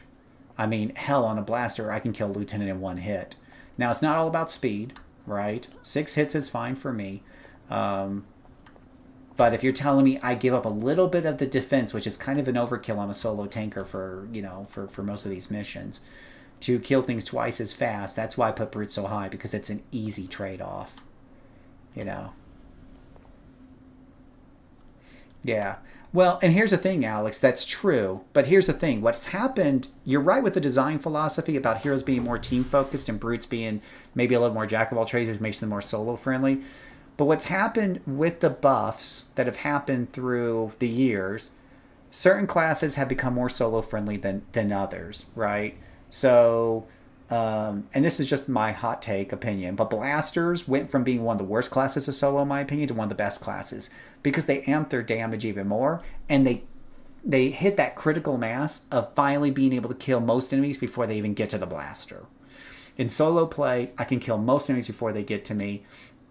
And then, of course, I'm going to rely on my secondary powers, whether it's melee attack or an ice slick I put down to, or using devices to put down traps to kind of slow those things down that are getting too close, or kill them with a punch, and then continue my assault. And Blaster has become a lot better for solo play. Blaster is an A-tier solo class right now for me. Scrappers, a B+. They've always been a good damage dealer. They've always had some survivability. But now they're a little bit better. But yes, defenders, very team oriented, really struggle in solo. Even though they did give them a buff with the inherent powers, plus 40% damage in solo. Incredible. Any other class would be pissing in their pants for that. Blaster, gets it with the inherent, but the thing is, 40% of a blaster's base damage is a lot bigger than 40% of a defender's. So yeah, defenders are really a struggle to solo and rank below tanker, in my opinion. They just don't have tanker survivability. They kill about as fast as a tanker, but they have a lot less survivability, so they rank a lot lower and whatever have you. I don't think, Cedric, I care about something being completely invulnerable, but I do to a little extent. Let me show you something. I will show you one of my favorite new things lately has been a stalker I made, and this stalker, and it's a staff. I know you love staff. Stalker here, stalker, Iron Willow here. So she's using super reflexes, which give her something like 20% or whatever it is, 20 without stealth, 20% defense, right? Almost 18% defense. But then when you use guarded spin, it takes you up to 30%. Now things are only hitting you 20%. Heaven forbid I pop a purple or something, and now they're just not touching me at all. It's a very, very tanky stalker, at least here in the lower levels. That's really cool, but stalkers kill fast. So, yeah. I don't need a tanker to be more tanky for me to have more fun with the tanker. I need it to do more damage so that I'm not sitting there watching paint dry. But I've never complained about a tanker dying. My tankers don't die unless I pull the entire room at once, and that's probably on me. Yeah. Stone Armor's tanky. We'll be blowing up a full group. So Firefire Tanker was one of the suggestions, and I did a video on a Firefire Tanker just using SOs, right? Because that's kind of the argument, is if I'm just using basic doodads so that all things are equal. Because I run my Brutes with SOs. I run my Sentinels with SOs through the leveling process. And the Firefire was better. It was up there with Biostaff. I felt like they were kind of similar. The Ice Spines. Ultimately, I didn't build the Firefire on live because I think, maybe it's a little overdone and it didn't feel very thematic for me to have a big, huge fiery dude. But yeah, I think it would have worked just fine. For the best solo classes, I do have a tier list for that, Alex. It gets me a lot of heat. Because I dare to put Tanker. Tanker is the biggest pushback I get in that video because I dare to put it in the middle of the B tier. Heaven forbid. Even though B means above average. B means that you got an above average chance of basically doing well with it and whatnot. But B tier wasn't good enough for some people. No one complained that I put Dominator and Controller lower on the list. No one complained about that. Go figure. I did actually also got some pushback because I dared to put Brute at A instead of S. So,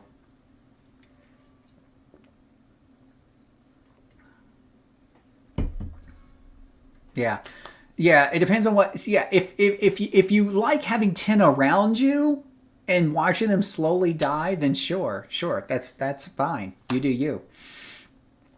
Now I do a lot of different story arcs, and my other concern with that is of coming up with this 10-hit build or whatever have you, is if you do end up against something that's strong to what you are, like psychic attackers or elite bosses or whatever it is, then setting up the difficulty too high can suddenly bite you in the butt and whatnot. If it's hitting your weakness, or they have like some weird defense debuff or resistance debuff or something like that. So I tend to not mess with the difficulty too much.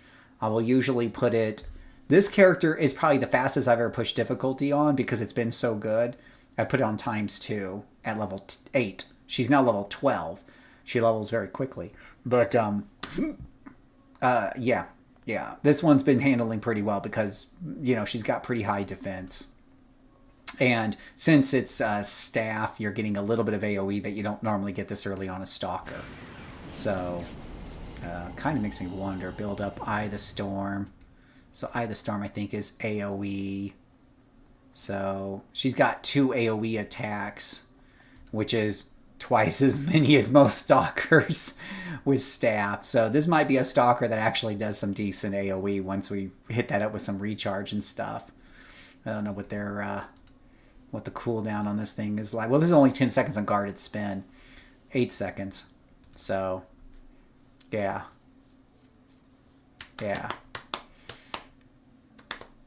Well, I don't know, man, because it isn't like level 30 IOs. Level 20 IOs are bad. They're worse than SOs. At level 30, they're breaking even, but level 30 set bonuses aren't great, right? Now, when you get into your 40s, your 30, at least past 35, if you've got the money to burn, which a lot of low-level characters don't, yeah, get an IO, start getting some set bonuses. Sure, you do you. I don't usually get into them that early, except for certain ATs. Certainly. But they don't offer a lot of extra offense. They usually offer more. Set bonuses are mostly defense oriented. Yeah.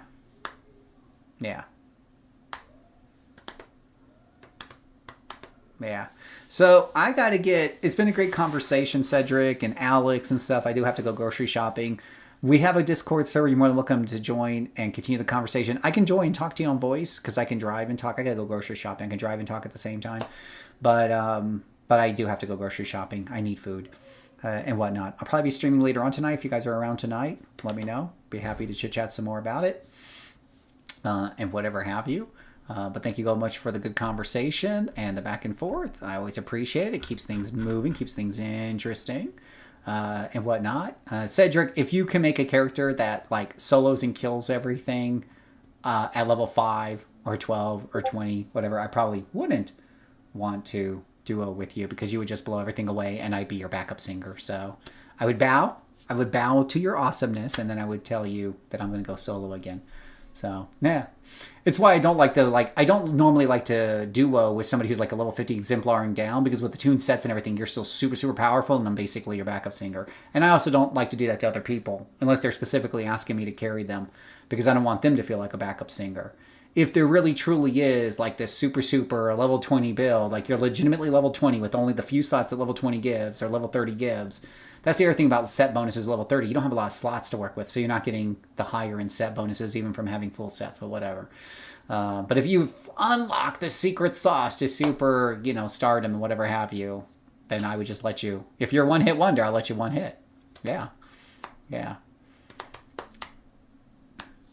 IOs can be transferred. I just skipped the mediocre step of like, okay, I'm getting slight for level 30 to 35 or 40. I'm getting these small little set bonuses from these weaker sets that eventually I pop out and take the time to transfer it to another character or put it in an SG and do all this back and forth. For me personally, I don't like to do that. I just don't feel like the benefits of looking over those low level set bonuses. They're so small. They're so small that even if you add a few of them up, they don't suddenly turn me into the world's super most speed killing machine. A lot of them are defensive oriented anyways. Plus 1% hit points, plus 2% fist smashing resistance, plus, 3.2 fire, defense. I mean, eventually, if you stay really on top of it, you'll be a bit more tanky. You probably get more out of the tanky side of it. I do it on my Dominators and sometimes my blasters, though I didn't do it on my last blaster because he just no one touches him. But yeah, I'll do it sometimes just to get extra defenses on those super squishy classes, just to get something on them. outside of, of course, an ancillary defenses from the ancillary power pools. So, and whatever have you. So I didn't say you said exemplar, Cedric. I said if you built a level 20, a level 8, 10, 20 from scratch, and they were superstars, like somebody who's exemplar down, because the reason I don't run with people who are exemplar down is because they're so powerful. But you built one up from scratch that's as powerful as someone who's exemplar, like the typical person who's exemplar down, because you're just that good. I didn't say you were building an exemplar or you were bringing an exemplar one down to me. I said if it's that powerful, that's why I don't run with exemplar characters very often, because I don't want to be a backup singer.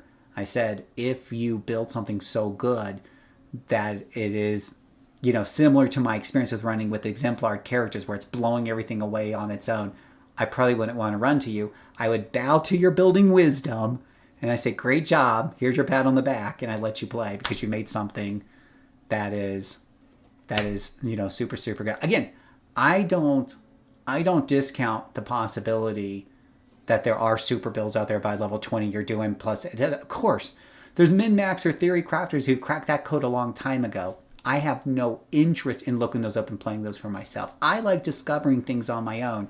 Like this build right here has turned out to be much, much tankier than my other stalker builds, and my stalker builds tend to be a bit squishy.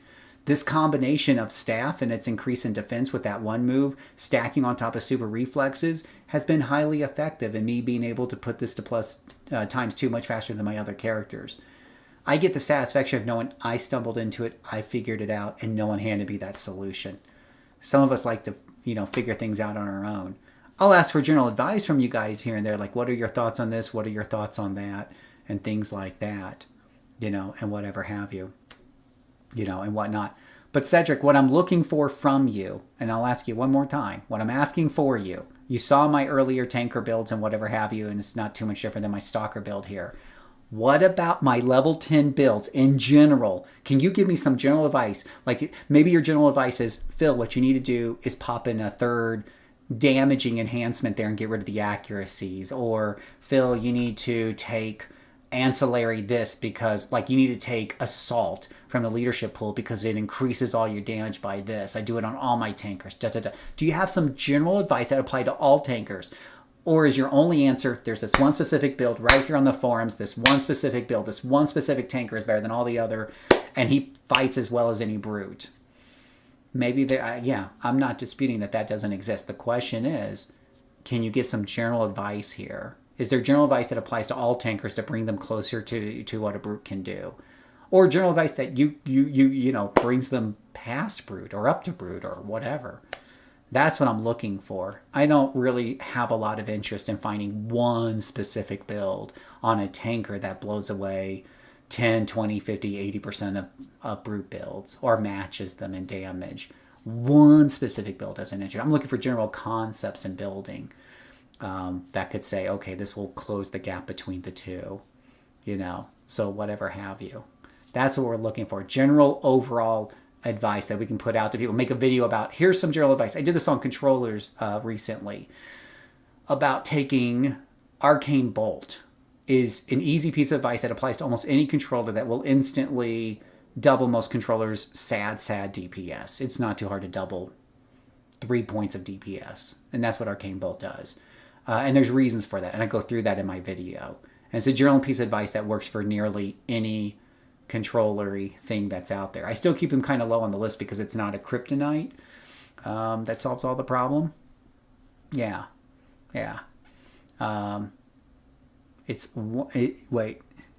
Okay, well then tell me what's the advice here. I'm asking again. Give me the advice. Look at my tanker build I was showing you before. I had it up on the screen for 5 minutes. Can you not just give me a couple of lines of oh dude, you should have taken, on your tanks you should make sure you take assault, or you need to put more, slots on this side versus that side. Can you not provide some quick generic advice? We've been at it for 20 minutes. Is there not some, you're making these claims that I'm missing, the forest because of the trees. Can you give me some generic tanker advice? Just shoot from the hip. If I'm missing so many big points here in how I'm building You know, the you know, Donatella here, she's level 20. We're at that sweet spot we've been talking about, the level 20 sweet spot. Is what's the big forest for the trees that I'm missing here on her things? What's the big thing that I'm missing here on level 20? That's what I'm asking for. Is there some big building concept I'm missing? Because like I said, if I saw somebody who had like put all their slots, had done a lot of bio armor, but in staff fighting they had not put any extra slots and they only put accuracy in those slots and no damages, then I would be able to look at their build and instantly say, dude, you need to respec, and what you want to do is don't put nearly as many slots in a bio armor, put more slots in a staff fighting, and make sure you put reds in there. That will nearly double your DPS. Maybe put some recharge in Eye of the Storm because that's your AoE and you want that to come up more frequently. You know, that's the kind of, 17-second recharge. Maybe we want that to come up a little bit more often. That's the kind of like general advice that could apply to other tanker builds as well. Putting a little more recharges into your AoEs, putting more damage if you don't have damage enhancements in there. That's the kind of general advice I'm looking for. So you can look at that. You can tell me if it's some general advice. Or it could be, 2 golden builds out there for all I know, 3 golden builds. But I'm looking for general. Can you take almost any tanker? I'm sure there's some really bad ones out there. Can you take almost any tanker and make it to where it's killing lieutenants in under 8 hits? 6 to 8 hits. Because right now, that's most of the tankers I build take 6 to 8 hits to kill. And the bad ones take 14 hits. But the good ones I do, the ones I keep are the ones that can consistently do lieutenants, no matter what kind they are, can consistently do them in 6 to 8 hits.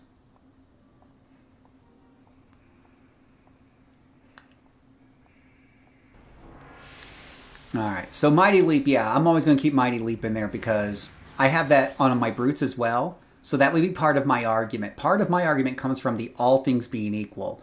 When I do brute builds, I also put stamina and Mighty Leap in there, right? And yet my brutes kick so much ass than my tankers. So if I'm going to use this approach to make my tanker do more damage, I have to do it on my brutes, and my brutes are going to continue to pull ahead of my tankers.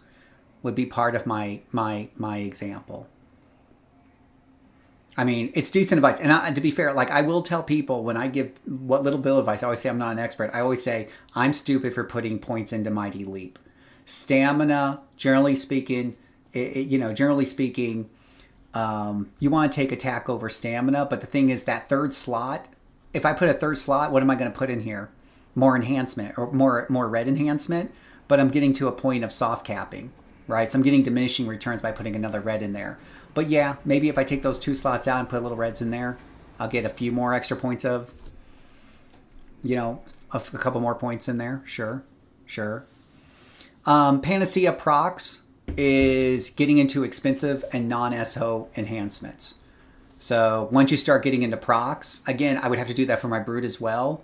And my brute's going to kick ass with procs and whatnot. So I don't generally use those in my early builds. Again, those are good build advices, Cedric. But for my argument of why brutes are so much better than tankers, if I do it for tankers, I have to do it for brutes. And that water's going to raise all ships. I'm going to get even more damage out of my brute. And he's going to kill even faster. And he's going to pull ahead of the tanker. That's kind of my point. But yeah. Yeah, I'll try stamina. I tend to have because the reason why I have stamina issues on tankers is usually because they take so many hits to kill things and it runs their endurance down and whatever have you. Could be next power pick since it's what our aura give aggro, which prevents staff mastery should have been picked anyway, so you can swap forms. Yeah, so I'm kind of looking for more general advice. I think like a good general piece of advice, to your point, might be taking 2 points of stamina and putting 2 points into attack. But again, I think I'm hitting those caps. I'm getting diminishing returns off of a third attack power here, right? Damage for 2 pieces right here is is... What are these? What level are we at? Level 20, 33, 33, 33, 33, 47. Wonder how that math works out. Yeah. Well, and yeah, I gotta pick my level 20 power, which has, which will allow me to pick the forms and stuff. So I gotta take a look at those. So, and whatever have you. I just don't see anything on here that will immediately change my life and be different than what I would do on a brute anyways. You know, like, you know. That's the whole thing. I think the best advice I've gotten so far is ultimately it comes down to sticking to a number of different sets. Like staff fighting is probably a lot better than, because of its AoE damage, and getting through groups of mobs is a lot better than, say, super strength. Or, heaven forbid, martial arts has some AoE, but damn, the animation's so slow on that one. Okay, I will go. Let's chit-chat in Discord. Maybe you'll be on tonight. We could chit-chat some more. I love these discussions. Thank you guys so much for watching. Thank you so much for the conversation, Cedric and Alex and S-Click. I'll see you guys later. Take care and may God bless you.